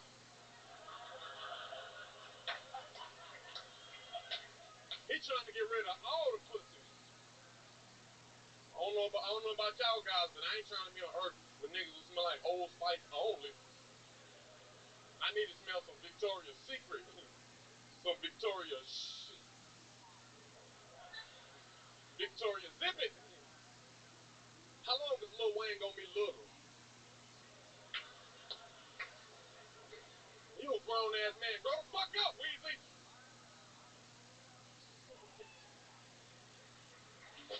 Fuck yeah. That's a brand new minute from Malcolm Hatchett. Calling Trump gay. I love that shit. Hell yeah. And it is true. We knew Lil Wayne. I mean, when I was a kid, he was like a kid, right? He was little, yeah. Signed a deal. Now he's not Lil anymore. That was Cash Money, though. No, he's still little. Yeah. He's still tiny. Yeah. You ever meet him? I wish. Shit. I'll tell him. Here he is right now, Little Wayne. You thought Esther Pavitsky was crazy? Put your hands together for Lil Wayne. I'm playing Lil Wayne. If you love Little Esther, you'll love Lil Wayne. This weekend, you got to hang out with Justin Roiland from the creator of some of the best shows ever. Yeah. And Paris Hilton. Did you talk to Paris at all? Nah, bro. I ain't talked to her. I was trying to figure out what was I doing there with her. That's right. Who gives a fuck about Paris Hilton? How about Justin Roiland? How was that? You guys have a fun relationship? You guys... Yeah, he real cool, bro. He love the show. Yeah. He love it. Yeah. Dude, he loves the show. I wish he would come hang out. He said he's gonna come soon. That time he's supposed to come, he was real busy, bro. Yeah, they're making Rick and Morty season 4 right now. Yeah, he cool. No, of course. But yeah, he loved the show. What was this event that you were at? I was at George Clooney's house. Yeah. George Clooney has a tequila company, and they had a party. That crazy. That nigga went in here. I was like, what the fuck? Did you just call George Clooney the N-word? Is that what I just saw? That's what it went out the red following them. Now, did you look around his house? Did you, like, smell any of George Clooney's towels? Did you do anything? Nah. I was just trying to figure out why I was there. Why were you there? I got invited, but shit, why? Did it? You gotta be humble sometimes. Did anything stand out to you about George Clooney's place? Like, yeah. It ain't the car, goddammit. You get lost trying to go in the motherfucker. I was like, is this still his yard? It's nice, man. It's nice. I fucked the costumes. I'm looking at the wall paint, the pictures and shit. He can decorate. Yeah, what kind of pictures and, like, what kind of artwork? He had a picture, and it was some cool shit. It said, kill Tony. I was like, oh, we in the house now. all right, I see. Let me do my minute for you, Joe. I love that. So Justin Roiland's fun. Everything's good there. Yeah, You've been hanging out at George Clooney's place. Who was the coolest person you saw there? Justin. You slept in your car that night? Nah, I tried to leave, man. He was like, nah, don't leave. Here's the guest room. I was like, fuck, I got naked. You spent the night at George Clooney's place? No. Justin's house. Oh. Wow, that's a big deal, too. That's actually Justin cool. Roiland, the creator of fucking Rick and Morty. Dude, I was trying to leave. I was like, nah, I'm gonna go. Chill, you too nice. No. He was like, get in there. That is so cool. His place has to be fun, right? I feel like a kid. Shit every day. I feel like this. Sucking your thumb. It's so It awesome. was nice, man. Did you eat good food? Yeah, oh yeah, dude, we ordered some pizza like 2 in the morning. It was like 4 boxes. I ate like 2 of them. Everybody else was like, yo, you homeless and greedy. I was like, yep. I love that. Malcolm. I love it because a rising tide lifts all ships. All right, motherfucker. You got anything crazy in that fanny pack? Oh yeah, I got some Have run. Nah, I just got some weed, some EBT and stuff. Wow, you really do. You have weed and grape, Swisher Ooh, smell Sweet. better than pussy. Don't smell it. All right. Well, there you go. We got another brand new minute from him. Anything coming up you want to plug or anything like that? Yeah. You don't remember Yeah. that. Watch my stories. Peace. Follow him on Instagram, Malcolm Hatchet. What's your Instagram again? Malcolm Hatchet? All right. One more time for Malcolm, everybody. I pulled a name out of the bucket before I even brought up Malcolm. So let's just go right to it, shall we? You want to guess at how I pronounce that name? This, ladies and gentlemen, coming up is Marcus. Marcus. Oh, shit. Here we go. It's From the Apollo 13. right out of the Apollo 13. Come on. Let's see how loud this place can get for Marcus, everybody. Make some noise. Come on. What's happening? Well, make sure we get this straight before I get started. Make sure y'all get my damn name right. So we won't have no problem. I'm going to say it, you repeat it. It's Mark. That's right. Real quick, go ahead and watch pornos. You know, I watch pornos. I had to stop watching pornos recently. Watch pornos too much, I fuck your head up. You get to a point where you can't separate fantasy from reality. You know, the pornos, they just start fucking everywhere. They just start at the gas station. She's like, son, could you pump my gas for me? He be standing there like, hey, I don't pump gas, I pump ass. And he just start fucking right there at the gas station. You gotta be careful watching too much of it. You get to a point where you start misinterpreting what people saying to you. And I go to the doctor's office and find a following nurse inside the office. This fine ass nurse. As soon as we go in, she closed the door. First thing she said to me is, check it out first, son. I said, excuse me? She said, jack it out first, son. I said, what you saying? I thought you gonna finish? She said, what? I said, you said, oh, you mean take my jacket off? Right. Hell yeah.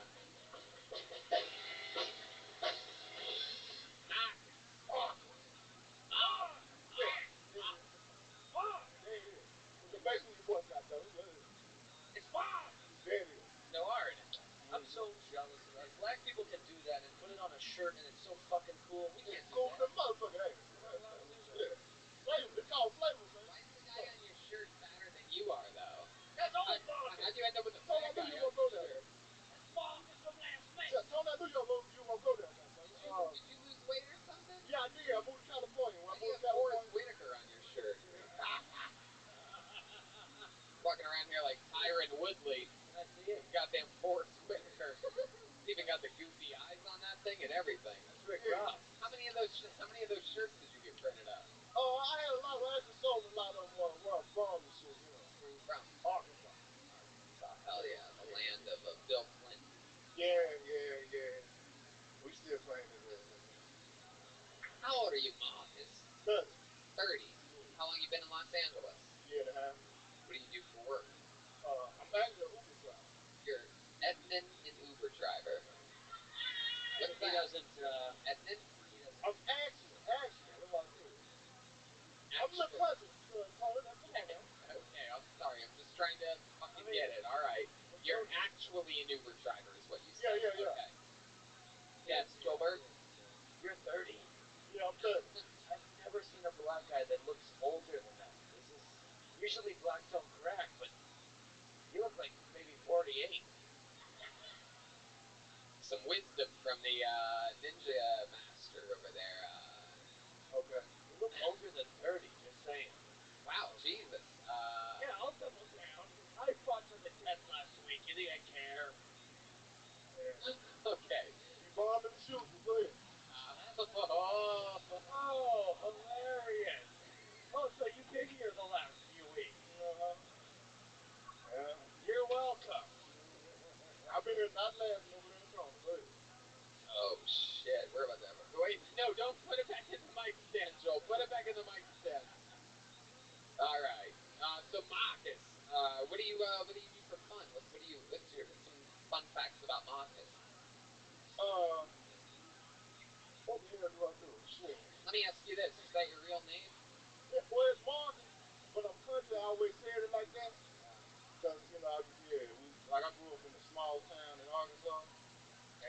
moved to the big city of Little Rock, Kansas. And I said it, and they was like, well, "Why the fuck you say your name like that?" I ain't know I was saying it wrong. So You're from the country in Arkansas. yeah, Kansas. What do your parents do? Uh, What do they like? well, my dad it was a tree climber. Tree climbing. Yeah, the nigga climb trees. Whoa. Hold up, come on now. You better be funny too. Come on, what you got? Wait a minute. What did you say? My dad was a tree climber. Climb trees. He cut them down. What you got? I'm giving you a little second. Go ahead. I don't know I can say it. Back to you, Tony. I don't know if I want to say it either. I'm waiting to see if Brian's just going to do a sound effect and bail us all out. Come on, Brian. Yeah, it means no worries. I know Brian raised his ass when he say so. Come on, Brian. Shit. Climbing a tree. Oh, wow. All right. Wrong ecosystem. How about your mom? What's she like? She just does like home cooking and stuff like that. Like good country cooking. Lots of butter. Trying to get my mama going? I mean, yeah. Let's find out. Hell no. Shit. She actually I put on Uber too. Oh, she be Uber driving. She drives Uber too. Yeah. Why do I feel like your mom makes the best biscuits? Is there any truth to that? Does your mom make good biscuits? Is that a racist question? Is that a racist thing to say? No. That I think his mom makes good biscuits? You trying to get me? Checking in with the Apollo 13. Yeah. They make good biscuits. Thank you. Thank you. That's why it's good to have the Apollo 13. We love the Apollo 13. I feel like I don't know why I said that like Trump just said. We love the Apollo 13. They love us. We check in with them. We love them. They do good things. I feel like trying to get me to kill Tony tonight. So I told my mama Tony. No, I'm saying good things. Okay, I think you're hiding the fact that your mom makes the very best biscuits. Mom can cook though. Mom can throw down in the kitchen though. What's your favorite thing that she cooks? Other than crack. Oh.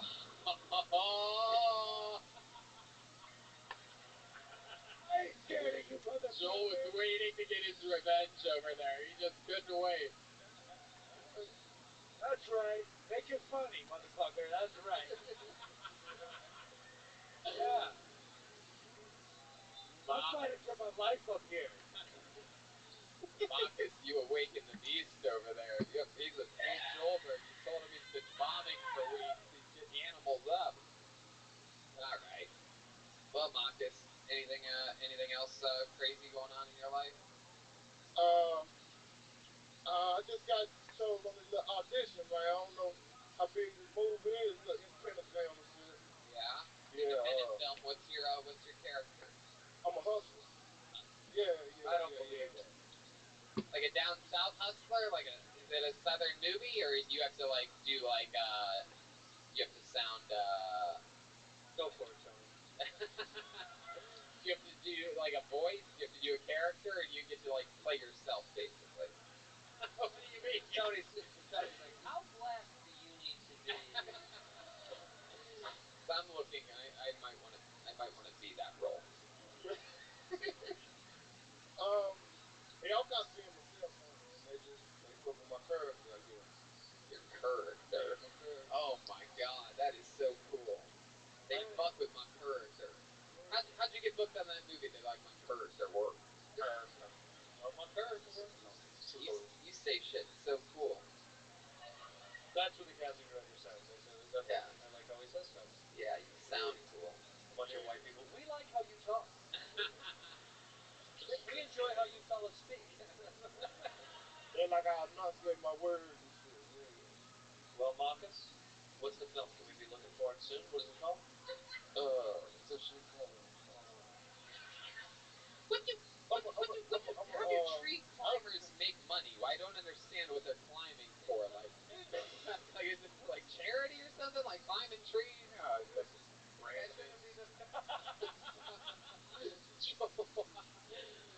Marcus, I don't think you can fight people. Go ahead. stick with me. What was he? Why do you climb trees? Like to cut down branches and stuff? Yeah, he was cutting down trees and shit. Yeah. Oh, and he would climb them first. Yeah, he was climbing. He was cold with it. He had the little spikes and shit. You know what I'm saying? Oh my goodness. Thing, and you should have done it. He come up there, motherfucker, like you know. Wow. Does he still do that? Yeah, he old now though. He like 50, but he still doing it. But he loves it. Yeah. do your thing. Well, does he have like safety ropes and things like that? Yeah, he got all that. He got the little truck and everything. For those of you, Keep looking at me. for those of you listening to the podcast, Joel keeps removing clothing.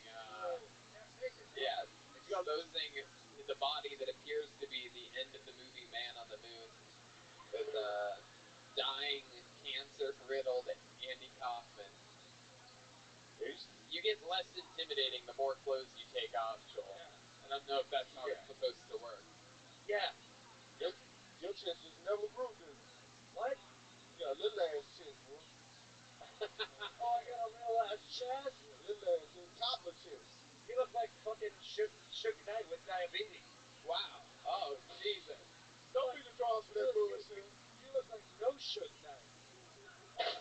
Oh, Tattoo his ass about it. come on. You look like fucking Rick Ross got leukemia. Wow. You're just saying black people and then diseases, by the way. Yeah. You can't give yourself the drum thing after you say something either. It doesn't make it funnier. Jesus. Oh, it says large beaks over here with the fucking The Star Wars shit. the son of a bitch.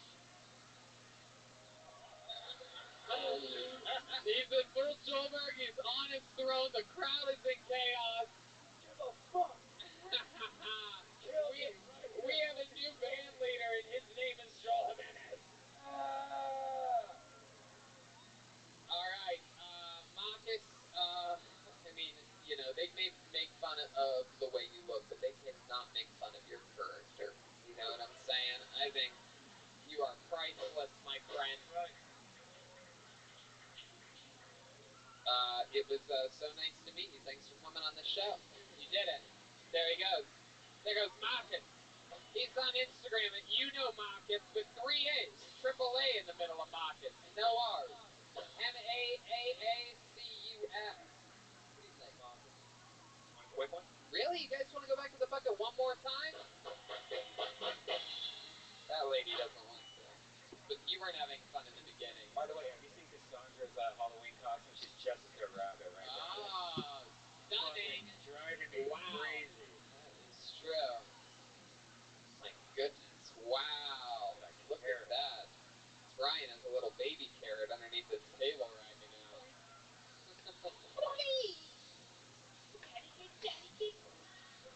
Alright. Man, I don't know if I'm going to say this right, because with bad handwriting and a Sharpie marker, things get a little tough. I'm going to give it a shot anyway. Andrew Gettle? Jettle? Andrew? Oh, wow, right from the middle of the audience. This is good. This is always good. No, this is definitely his first time.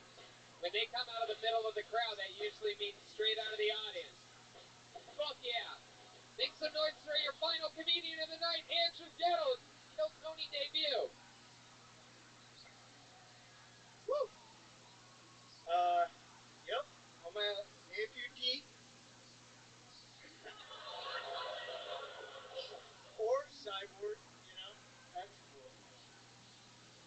Well, showering should be a pretty good stress reliever, right? Right? Yeah, if you got 2 legs, you privileged fucks. Tell you what, showering with 1 leg, something else. You get in there. Once you get in, you're all on your own. You know, maybe you got a bar or something to hold on to. Maybe you just sit down. Hard to get any job done, sitting on your ass. Yeah. Maybe you're just a fucking beast and you stand there with the strength of a flamingo. I don't know. Fuck yeah. Was that it? You want to do more?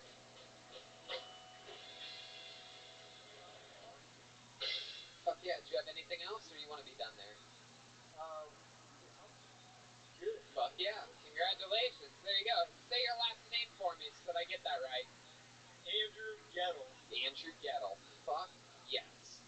This is your first time on this show. Yep. And how long you been doing stand-up? First time. First time ever doing stand-up comedy. I love this. I love this. And for those of you listening to the podcast, he is indeed an amputee. He's got one leg. What is that? Just about the knee. Cyborg. Hell yeah. Hell yeah. So, what happened in the leg? How'd you lose the leg? Is that a weird question to ask? Yeah, I was gonna get into that. Yeah. I got myself into a motorcycle accident about 6 months ago. Wow. Yeah. So this is all new to you, huh? Yeah, pretty new. Yeah, the doctors told my wife that I was gonna, I may never wake up, or Right. if I did wake up, I'd be a vegetable possibly, and Right. I woke up. Well, you sort of were a vegetable because you only had one root after that. Yeah. Well, when I woke up, they cut my leg off. So. God damn it. Awake? Yeah, I had to make the decision actually myself because it was just all fucked up. Right. Is it going to get it cut off or have it like smelly for the rest of your life or something? Yeah, pretty something like that. Yeah. The old smelly leg, Brian. Yeah, I mean, what was the decision? Andrew was a nice guy, but he had a case of the stink leg. Funny. Tony had a great Yes. joke, but I'm stumped. Oh, there you go. There you go. Where did it happen and how did it happen? Motorcycle accident. It's a motorcycle accident. I don't remember what happened. There was no witnesses, so yeah. No witnesses. What was it? All Italian people? It was on like a highway. I didn't see nothing. I live like 15 minutes out of town, so. 15 minutes outside of what town? Baker City. Baker City. Yeah, Where's it's in Oregon. In Oregon. Yeah, far east side, way away from Portland. So you don't remember the night at all? Yeah. Do you know if you were sober maybe that day or not? I don't remember the whole day. I mean, I went through this whole side of my skull popped off. Wow. They put it in my belly for like 28 days or something. That's how they preserve it. Wow. And then they put it back on. I had a seizure. Now I'm on all sorts of medication. Yeah, it was a pretty big deal. And yeah. Holy shit. That's awesome. fucking amazing. You're alive now. So, how old are you, Andrew? I'm 28. 28 years old. Look at you, fucking living your dreams. And, what do you do for work? Nightmares. Alright, Joburg. What do you do for work? Well, I don't work right now. I mean, What did... Yeah. I'm an artist, so I sculpt and paint a lot. But I did work in a. I designed it. Yeah. It's in geometry. Damn, that's very cool. Yeah. Thanks. He's got a cool geo leg. Yeah. Is it hard to get used to, or was it pretty natural when you got that? Pop it off. Don't. I don't want to smell. Pop it up! Very tight. Yeah! Hell yeah! And I'm pretty sure that's what Joel was trying to do earlier with his... He does ninja leg better than you. Fuck yeah! There's some real kung fu going on. Powerful. Andrew just popped off his leg. Yeah, he got a solid stumping right there. I fucking love it, dude. So, Fatality. you say you have a girlfriend? Yeah, I have a wife. I'm married. How long you been married for? 2 years. 2 years. Fuck yeah. She stuck with you through the accident? She was fine? Yeah, she was great. I mean, Good thing you weren't married to your left leg, you know? What a divorce. You could have got it in half, you know? You guys are fucking children over there. Is your wife here tonight? Is she with you? Yeah, she's right over there. Wow, look at that. She's waving. She only has one arm, by the way. You guys are perfect for each other. He's got 2 legs. You guys are adorable. Badass woman, though. I mean, I was in the hospital for like 60 days.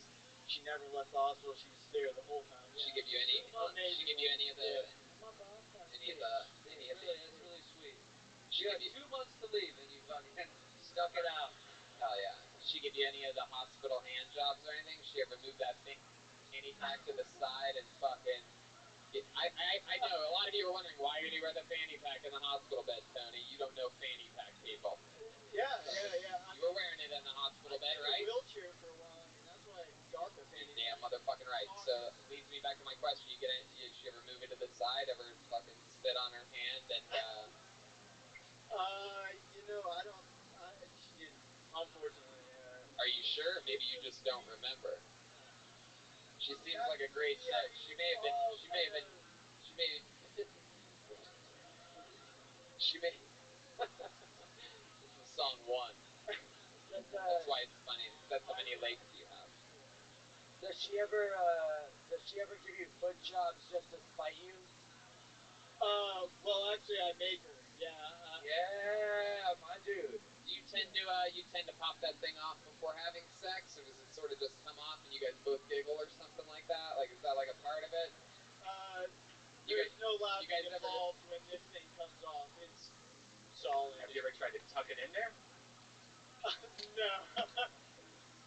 You guys It's ever just rough. 68 or whatever the fuck you would do? 71.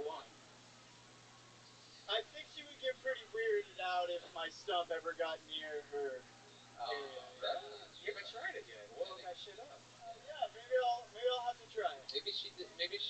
I feel like she knows more about this stump than she's leading on. I feel like sometimes she might throw a finger in it at nighttime or something like that. You know what I mean? Just fucking getting slippery. They let you keep the leg?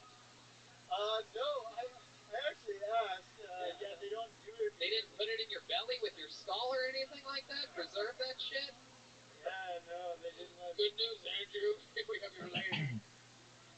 Bad news is it's in your belly.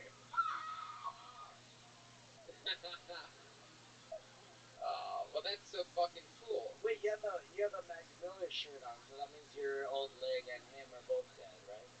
Yeah, Wow. Wow. Yep. Yeah, that's actually why I'm in LA. I'm going to his Celebration of Life tour. Is that true? Wow. Tour, but there's a concert at the Greek Theater. Yeah. Great venue. Wednesday. Yeah. That's so Yeah, fun. do you have an extra ticket? It'll cost you an arm and a leg. Maybe just a leg.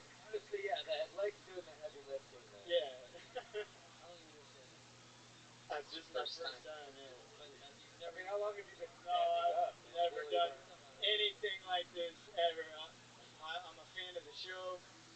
My wife and I. How long have you been listening to the show? I don't know, before the accident, I think. Up in Oregon. Yeah. Did you come to see us when we were in Portland?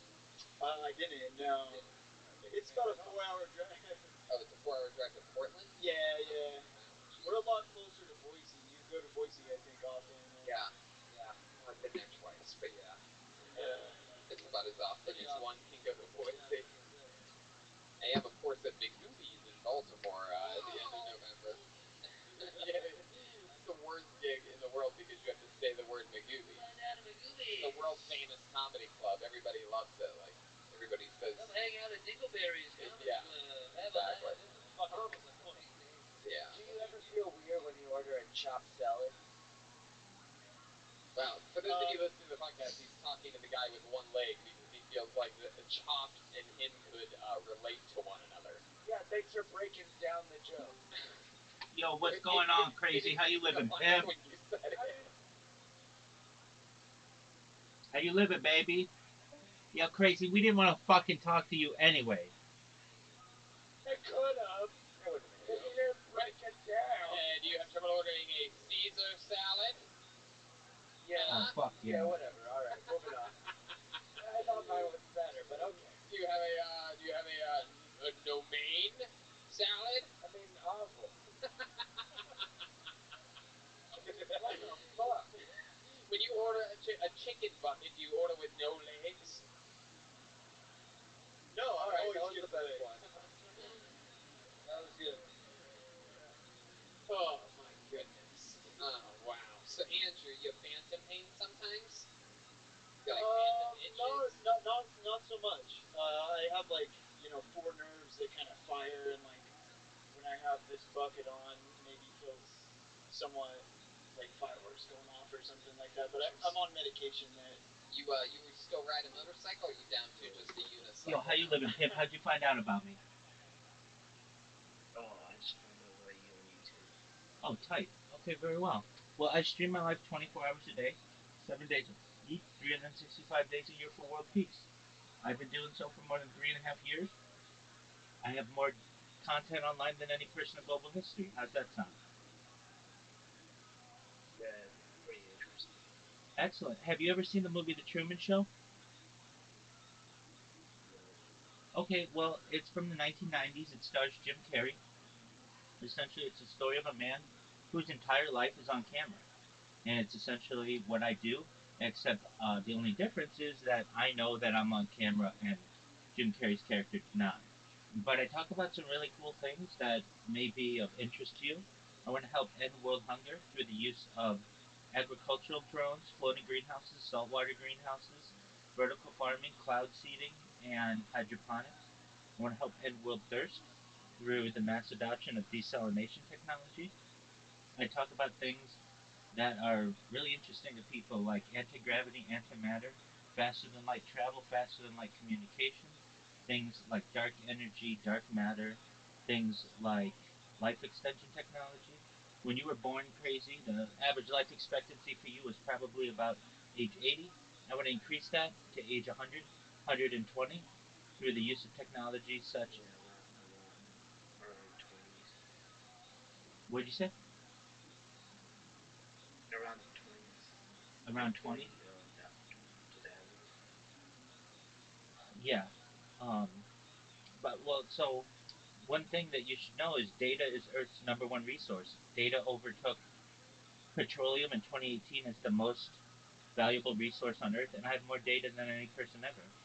And a lot more people are starting to find out about what I do, and I'm going to be able to help a lot of people, you included, and make all your dreams come true. Essentially, be able to give you as much money as you need to be able to help your friends, your family, and start charities and philanthropic organizations of your own, and just be a good person in society. How's that sound?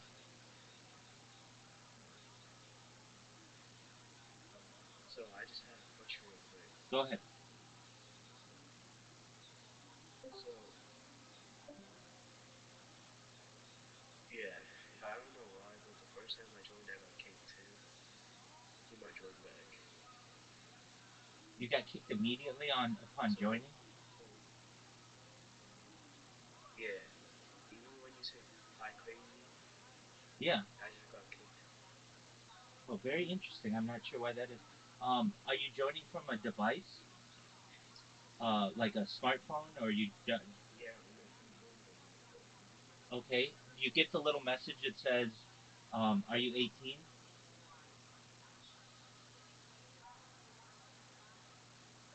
So it's just I'm not getting a joint for some reason. You're good. Hold on, this is probably not good. Alright, you can hear me? Yes, sir.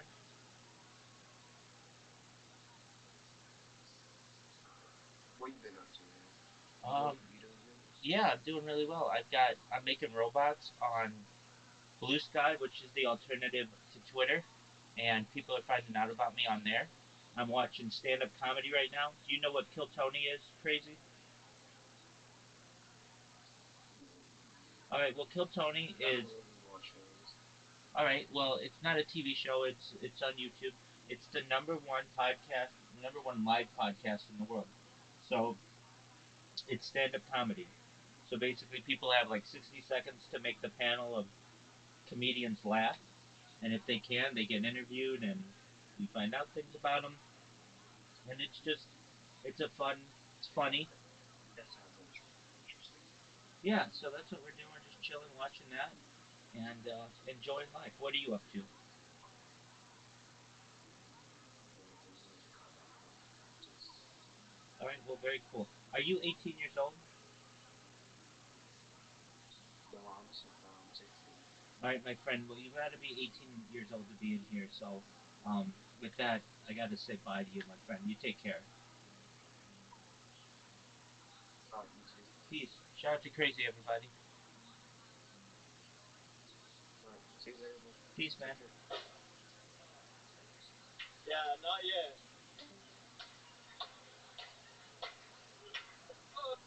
Okay, this crowd just doesn't like good shit. Yeah, okay.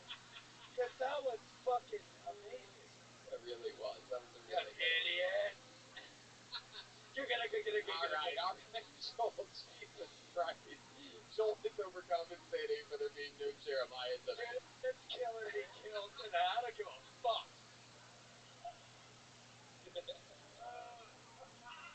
Hey, ladies. All right.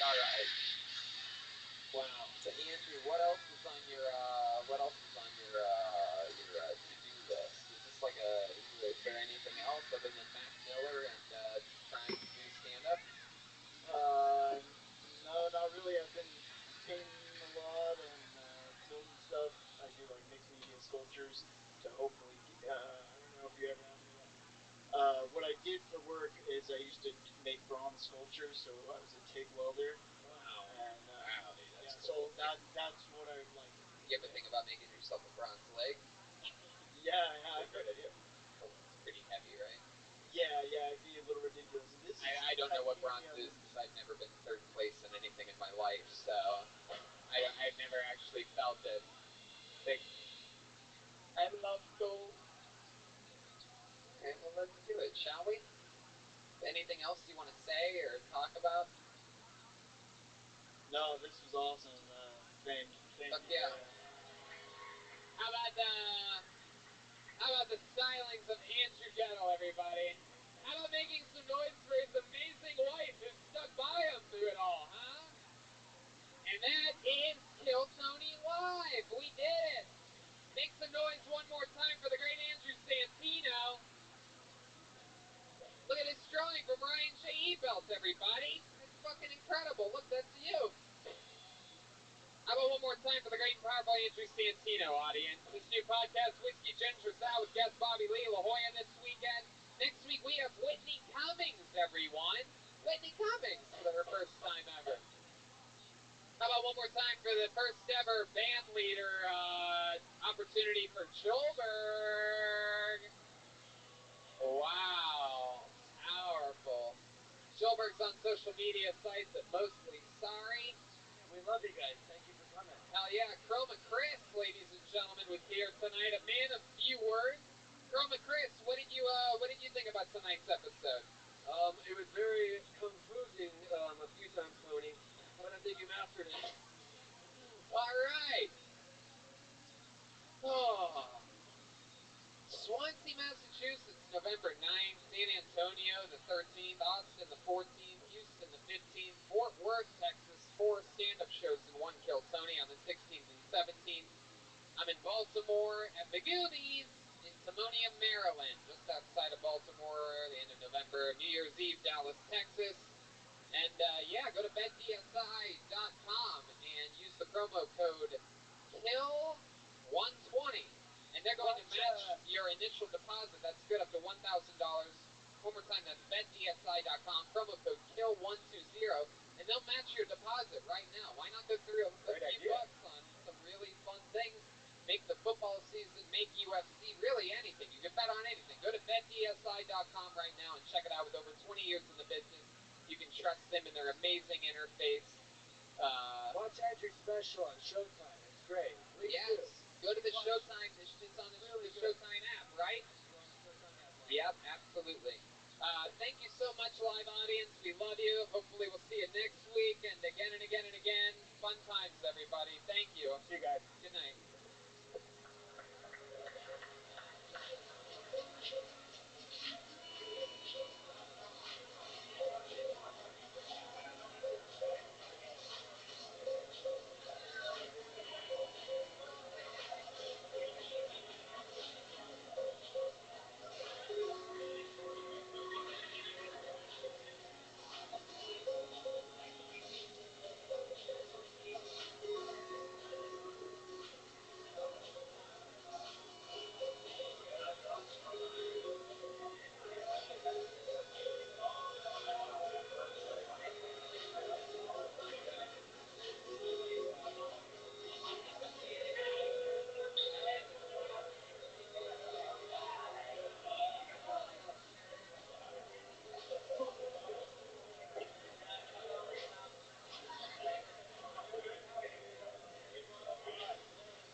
or something. What is what is that? What? What is that? I'm a big, beautiful woman to you? What the fuck? That's it looks like BFF. That's what it was. Oh, you just got busted. BBW? Yeah. Ryan J. What did I get busted doing? Ryan J. Ebelt is here, the house artist, always drawing every episode from his perch. He has a blank piece of paper right now, and all those prints are available at RyanJEbelt.com. He's even doing a little Christmas sale, right, Ryan? 5% or something off. $5 off right now. Go to RyanJEbelt.com and save yourself a little Abraham Lincoln. Kill Tony's traveling this Friday. It is Kill Tony East, Friday, November 9th, live from Swansea, Massachusetts. That's right between Providence and Boston. So get tickets for that if you live anywhere near the East Coast. Jump on a train and go do it. And then the week after that, from Tuesday through Saturday, it's Kill Texas. Kill Tony in Texas, San Antonio, Austin, Houston, and Fort Worth. There's a bunch of stand-up shows connected to all of those as well. So if you get the double ticket, you get to see us all do stand-up, and you get to see a live Kill Tony, which are always fun. Then I do Baltimore all by myself, doing stand-up comedy at the Goobies Comedy Club at the end of November. And Dallas, Dallas, New Year's Eve, it's me and you. I bring in the new year to Dallas, Texas. 2 stand-up comedy shows, just me and you, Dallas. And that's fun. And here we are, streaming live globally on YouTube, because nowadays you can get practically everything you want on demand. Like our podcast, listen whenever you want, when it's convenient for you. Did you know you can even get postage on demand? All you need is Stamps.com. With Stamps.com, you can access all the services of the post office right from your desk. You can buy and print real U.S. postage for any letter or any package. Available 24 hours a day, 7 days a week. Just click, print, mail, and you're done. Stamps.com will even send you a digital scale so you can weigh your letters and packages and print the exact amount of postage every time. I sell shirts. I have ShopSquad.team. We did the Kill Tony shirt. You know, you can get that. But I ship out all the stuff. I do it all myself. And I couldn't do it without Stamps.com. Today I did it, and I just packaged everything. I printed it out on this little printer. It weighs it, and I just drop it like on my front porch, and the mailman picks it up. I don't have to go to the mail office or post office. I can just do it all from Stamps.com. If you don't have a business, why not start one? And do Stamps.com for all of your postage needs. Right now, use Kill Tony for this special offer. You get a 4-week trial. That includes postage and a digital scale. They literally send you 4 weeks of postage and a digital scale. So don't wait. Go to Stamps.com before you do anything else. Click on the radio microphone at the top of the homepage and type in Kill Tony. That's Stamps.com. Make sure you enter the promo code KILLTONY, all one word, for a 4-week trial. Fuck yeah is right. And this is the start of the episode. You guys excited for tonight or what? It's been 5 years and 4 months, 5 months in the making. She is one of the great comedians in the world. I have worked with her here since my very first days here, and she's amazing. You know her, you love her from all of her amazing specials, from everything, from the hit show Whitney, and from so many great things. Ladies and gentlemen, I present to you the one and only Whitney Cummings! Yeah! Whitney's here! Finally got her! The great and powerful Whitney Cummings is here. Hi.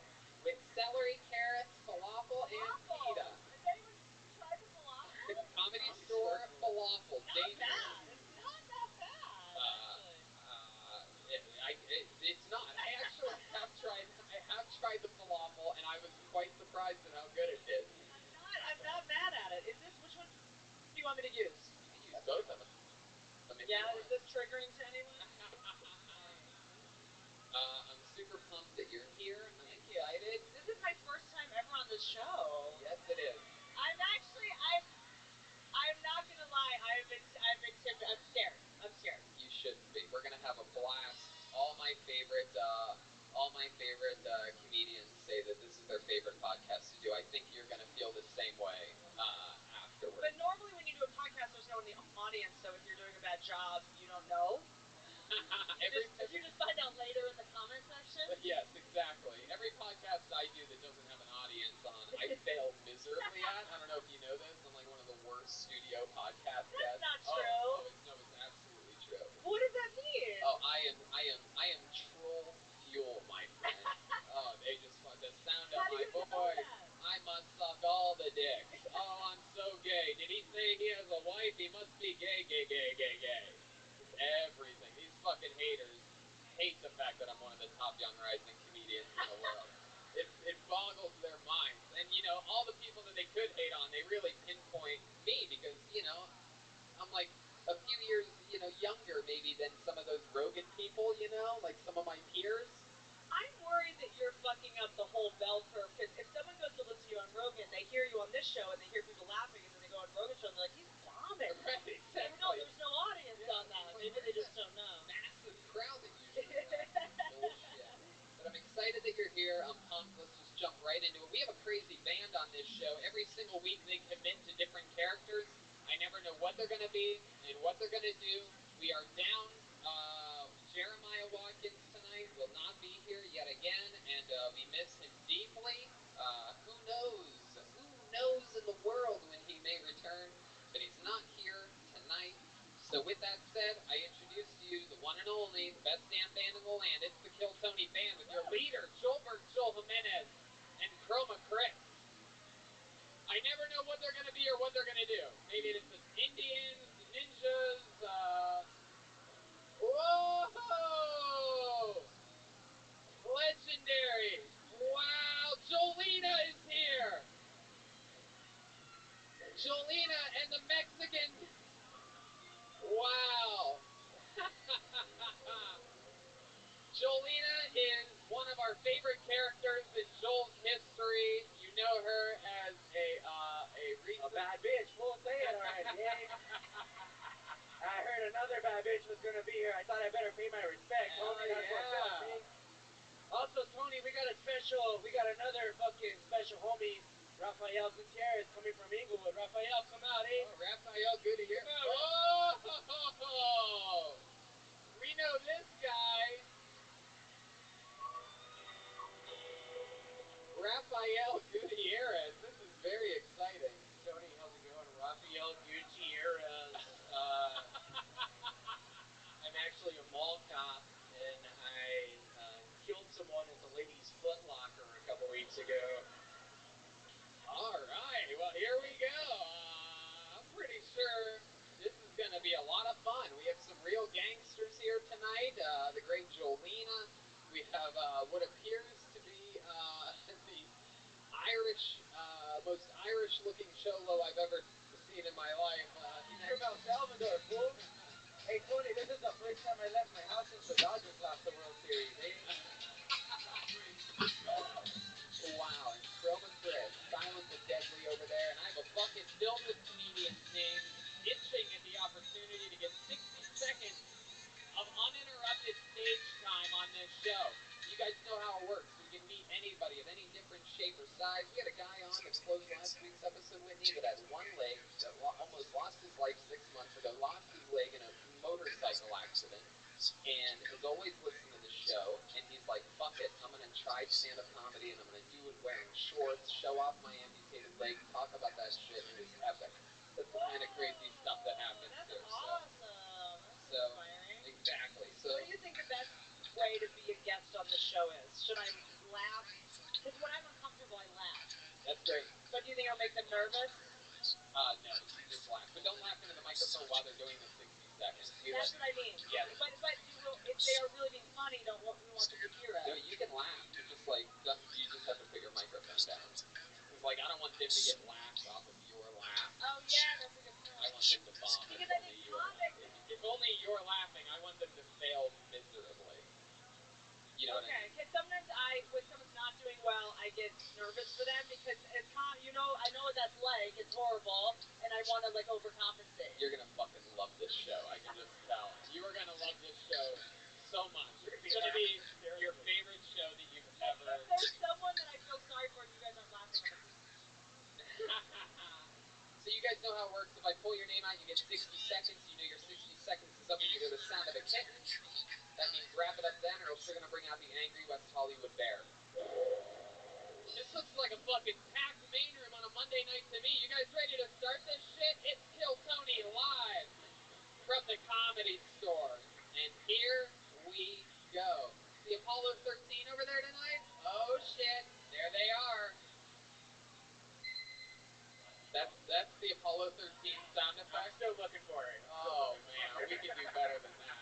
Alarm clock? What are you saying? That they can't wake up? No, I thought it was gonna be a fun one like. No. Oh my god. Wow. I love that you wait until we're back on the air again to try to find a sound effect. Just ignore the other 6 days and 23 hours. All right. I pulled a name out of the bucket. This looks like a first-time name, I'm guessing. I think I would remember this one. Make some noise for Dale Dinkowski. Dale Dinkowski. I see him getting up. We got movement. It's gonna be a little bit of a wait. Deep in the booth. The band is bumping. Oh, that guy doesn't Coming. Here comes Dale. Everybody keep playing. Here he comes. He made it. One more time for Dale Dinkowski. How's it going? So I'm disabled. I'm serious. I was born with severe hearing loss, and I wear hearing aids. You don't believe me. And I understand technology's amazing. But these right here give me my disability card. You know what it doesn't get me? The handicap spot. Which I don't think is fair. There's a guy in my gym that parks in the handicap spot. This guy's perfectly able-bodied. Works out with a trainer. Guy's doing heavy squats, he's jumping on boxes, he's throwing kettlebells over his head. He's crushing it. So I asked this trainer out there, I said, what is this guy's disability? You know what he said? The guy's HIV positive. I'm like, I have AIDS. Boom. Exactly 60 seconds. Dale Dinkowski. There he is. Zoot, you sandbagging son of a bitch. How you living, pimp? You ready to get destroyed in Minigo? Dog, on your best day, you couldn't touch me in mini golf. Do you want me to call your boyfriend? You want me to call your boyfriend, or you want to just 1v1? 1v1 for now. Alright. You're done. That's fun. This game is over. I don't even know why I give you the opportunity to play against someone so superior in mini golf as I. I'm just so sick. I'm so amazing. Look at this shot. Look at this drive. I mean, it's just perfection from the start. I don't even give you a chance to attack. I'm just all gas, no brakes. I've got a meeting with the Fair Work Commission in about 3 hours. I was thinking about that. Okay. Are you excited for it? Rather than the company just pay me and I don't have to go for it. Yeah, Sure. I understand that. I totally get that. But I really mean this. You're a good individual for doing this. You're helping your community, and I hope you realize that. Well, they owe me money.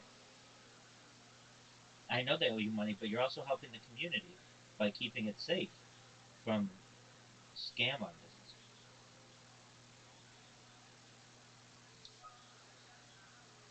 Are you nervous about your meeting? What? Are you nervous about it?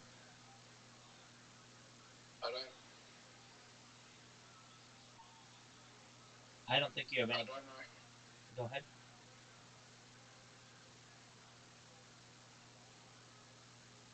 I don't know if they can really help in the community.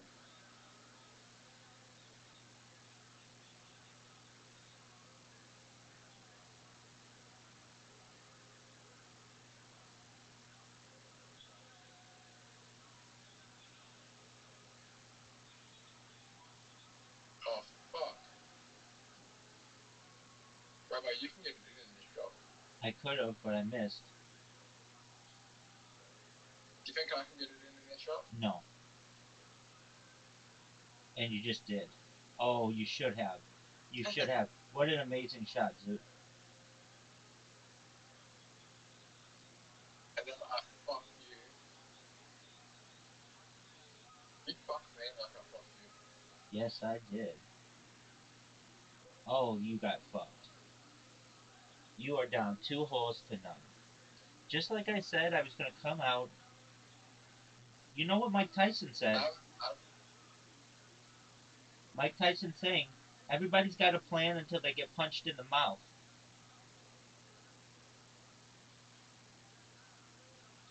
Well, my friend, you've been punched in the mouth. That's a good shot. It's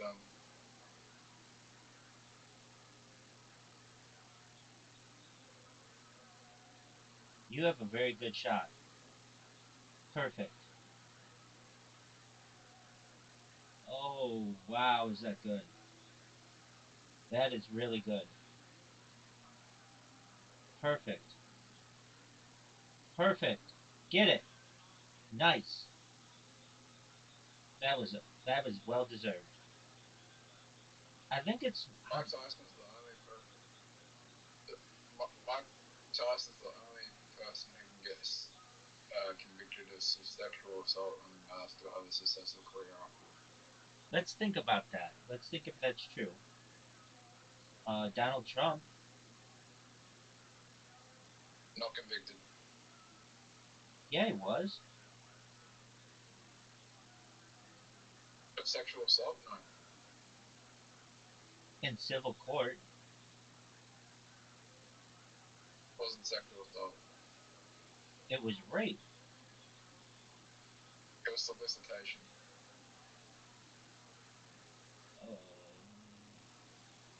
Okay,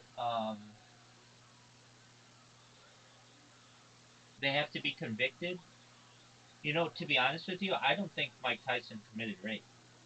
I think that if you actually learn about that case, it was a lot of like a woman who was trying to get money out of him, basically extorting him. Now, I'm not maybe didn't like put people in bad positions, but I don't know. I kind of think that he's innocent. Actually, Roman Polanski also had a successful career after conviction. Was he convicted? Yeah. He spent like 3 years in jail. I thought he just ran from the authorities. No, he was convicted. And he spent time in jail? Well, he did run from the authorities originally, but then he was convicted. And he spent time in jail? Yeah. And then he won an Academy Award in 2002 after his conviction. Right, which I think is a little sickening.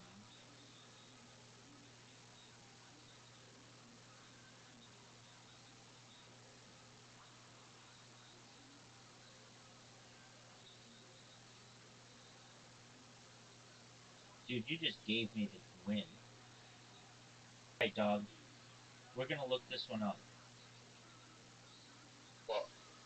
Was Donald Trump convicted of rape? No. Hold on. Jury finds Trump liable for sexual abuse.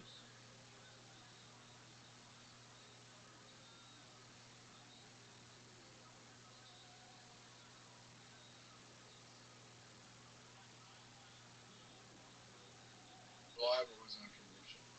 Yeah, it is, but it's not for rape. It was for sexual abuse, which is what you said. Okay.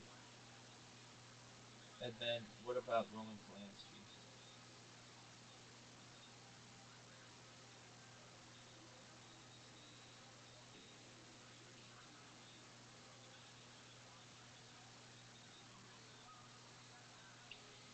Roman Polanski was convicted of unlawful sexual intercourse with a minor, not rape.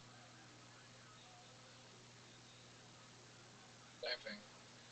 I mean, I kind of agree with you on that. But That one's actually worse. yeah, no, I'm in agreement with you on that. Guy's a monster. Okay, and then okay. Name 10 celebrities who were guilty of rape. Harvey Weinstein. Hold on, hold Kelly. on, hold on. Not you, not you. Okay, Bill Cosby, Harvey Weinstein, Danny Masterson, Donald Trump, R. Kelly, Mike Tyson, Jerry Sandusky, Marv Albert. He had a successful career after um, after being accused of rape. But that, you know what isn't weird though? You being down 1 game to none. Are you gonna make it? Yeah. Zoot, I have to win the next two holes. I must win the next 2 holes. You're not Zoot, I have to win the next two holes. I must win the next 2 holes. You're not good at this hole though. My biggest holding is Ethereum, and I'm pretty much round tripped and back to where I'm down a significant amount of money on it. Alright. You'll be okay, big dog. Dog with hat's gonna. From where it was. Well, I got in $200, right? And been holding since then, but I fucked up more. I kept buying more and more, and then it's just gone down. That was a perfect shot. Zoot. I just got. So you didn't go to Coachella? No, I've been there. I've been to Coachella, but I've not been to the event. Yeah, the event. It's at the Indio Polo Grounds where I've been. Where's that? It's extremely.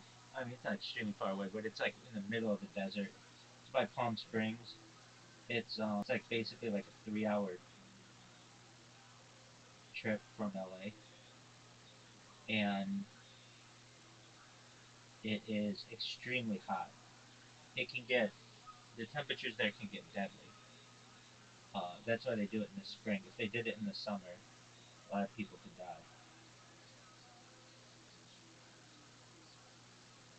It's something that I want to do though. It's just there hasn't been an artist who has been performing, but it's How much is it? if you go to both weekends, it's over $1,000, and that's just the ticket. Then you have to worry about there's lodging, which a lot of people just like camp. Probably if you go for both weekends, it's probably like $3 grand. And water bumped it. Wouldn't that be a shame? Wouldn't that be a shame?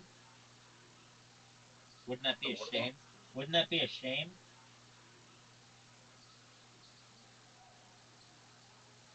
Oh, I didn't even mean to shoot. hit the Hey, tree. Rabbi, you're fucked. Dude, that's not good. Not good, dude. Hit me. Oh, you're in trouble. Hit me. You helped me a lot.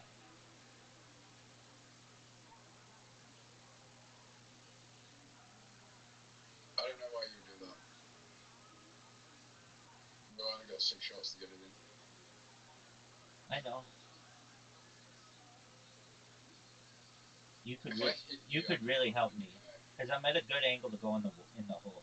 Oh no way! Hit me in the water. Okay, that's all right. I just helped you and fucked myself. You have a tough shot. You can make it though. Just like that. Just like that. Be the eight shot one. No, it's not. I was pretty close to guessing what it was going to be, though. No, you weren't. What do you think of that shot? That's terrible. So's yours. Actually, I have the best crypto. You like, do I do this? I have a feeling. Where my ball is, you see where your ball is? You tell me if it was the dumbest. It would be the biggest comeback in the history of this game. Comeback from down 2. That's very difficult. Put you right We have behind. the same shot. Exactly. But Oh no. That sucks. That's a bad. 4 million. Calm down, Zoo. You'll be fine. That's a lot of fucking money. You'll be fine.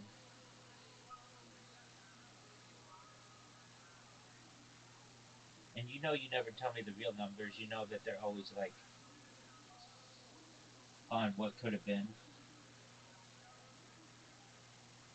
What do you call it? Non-acquired gains or something? Unrealized profit. Unrealized profits. There you go. One hole. I guarantee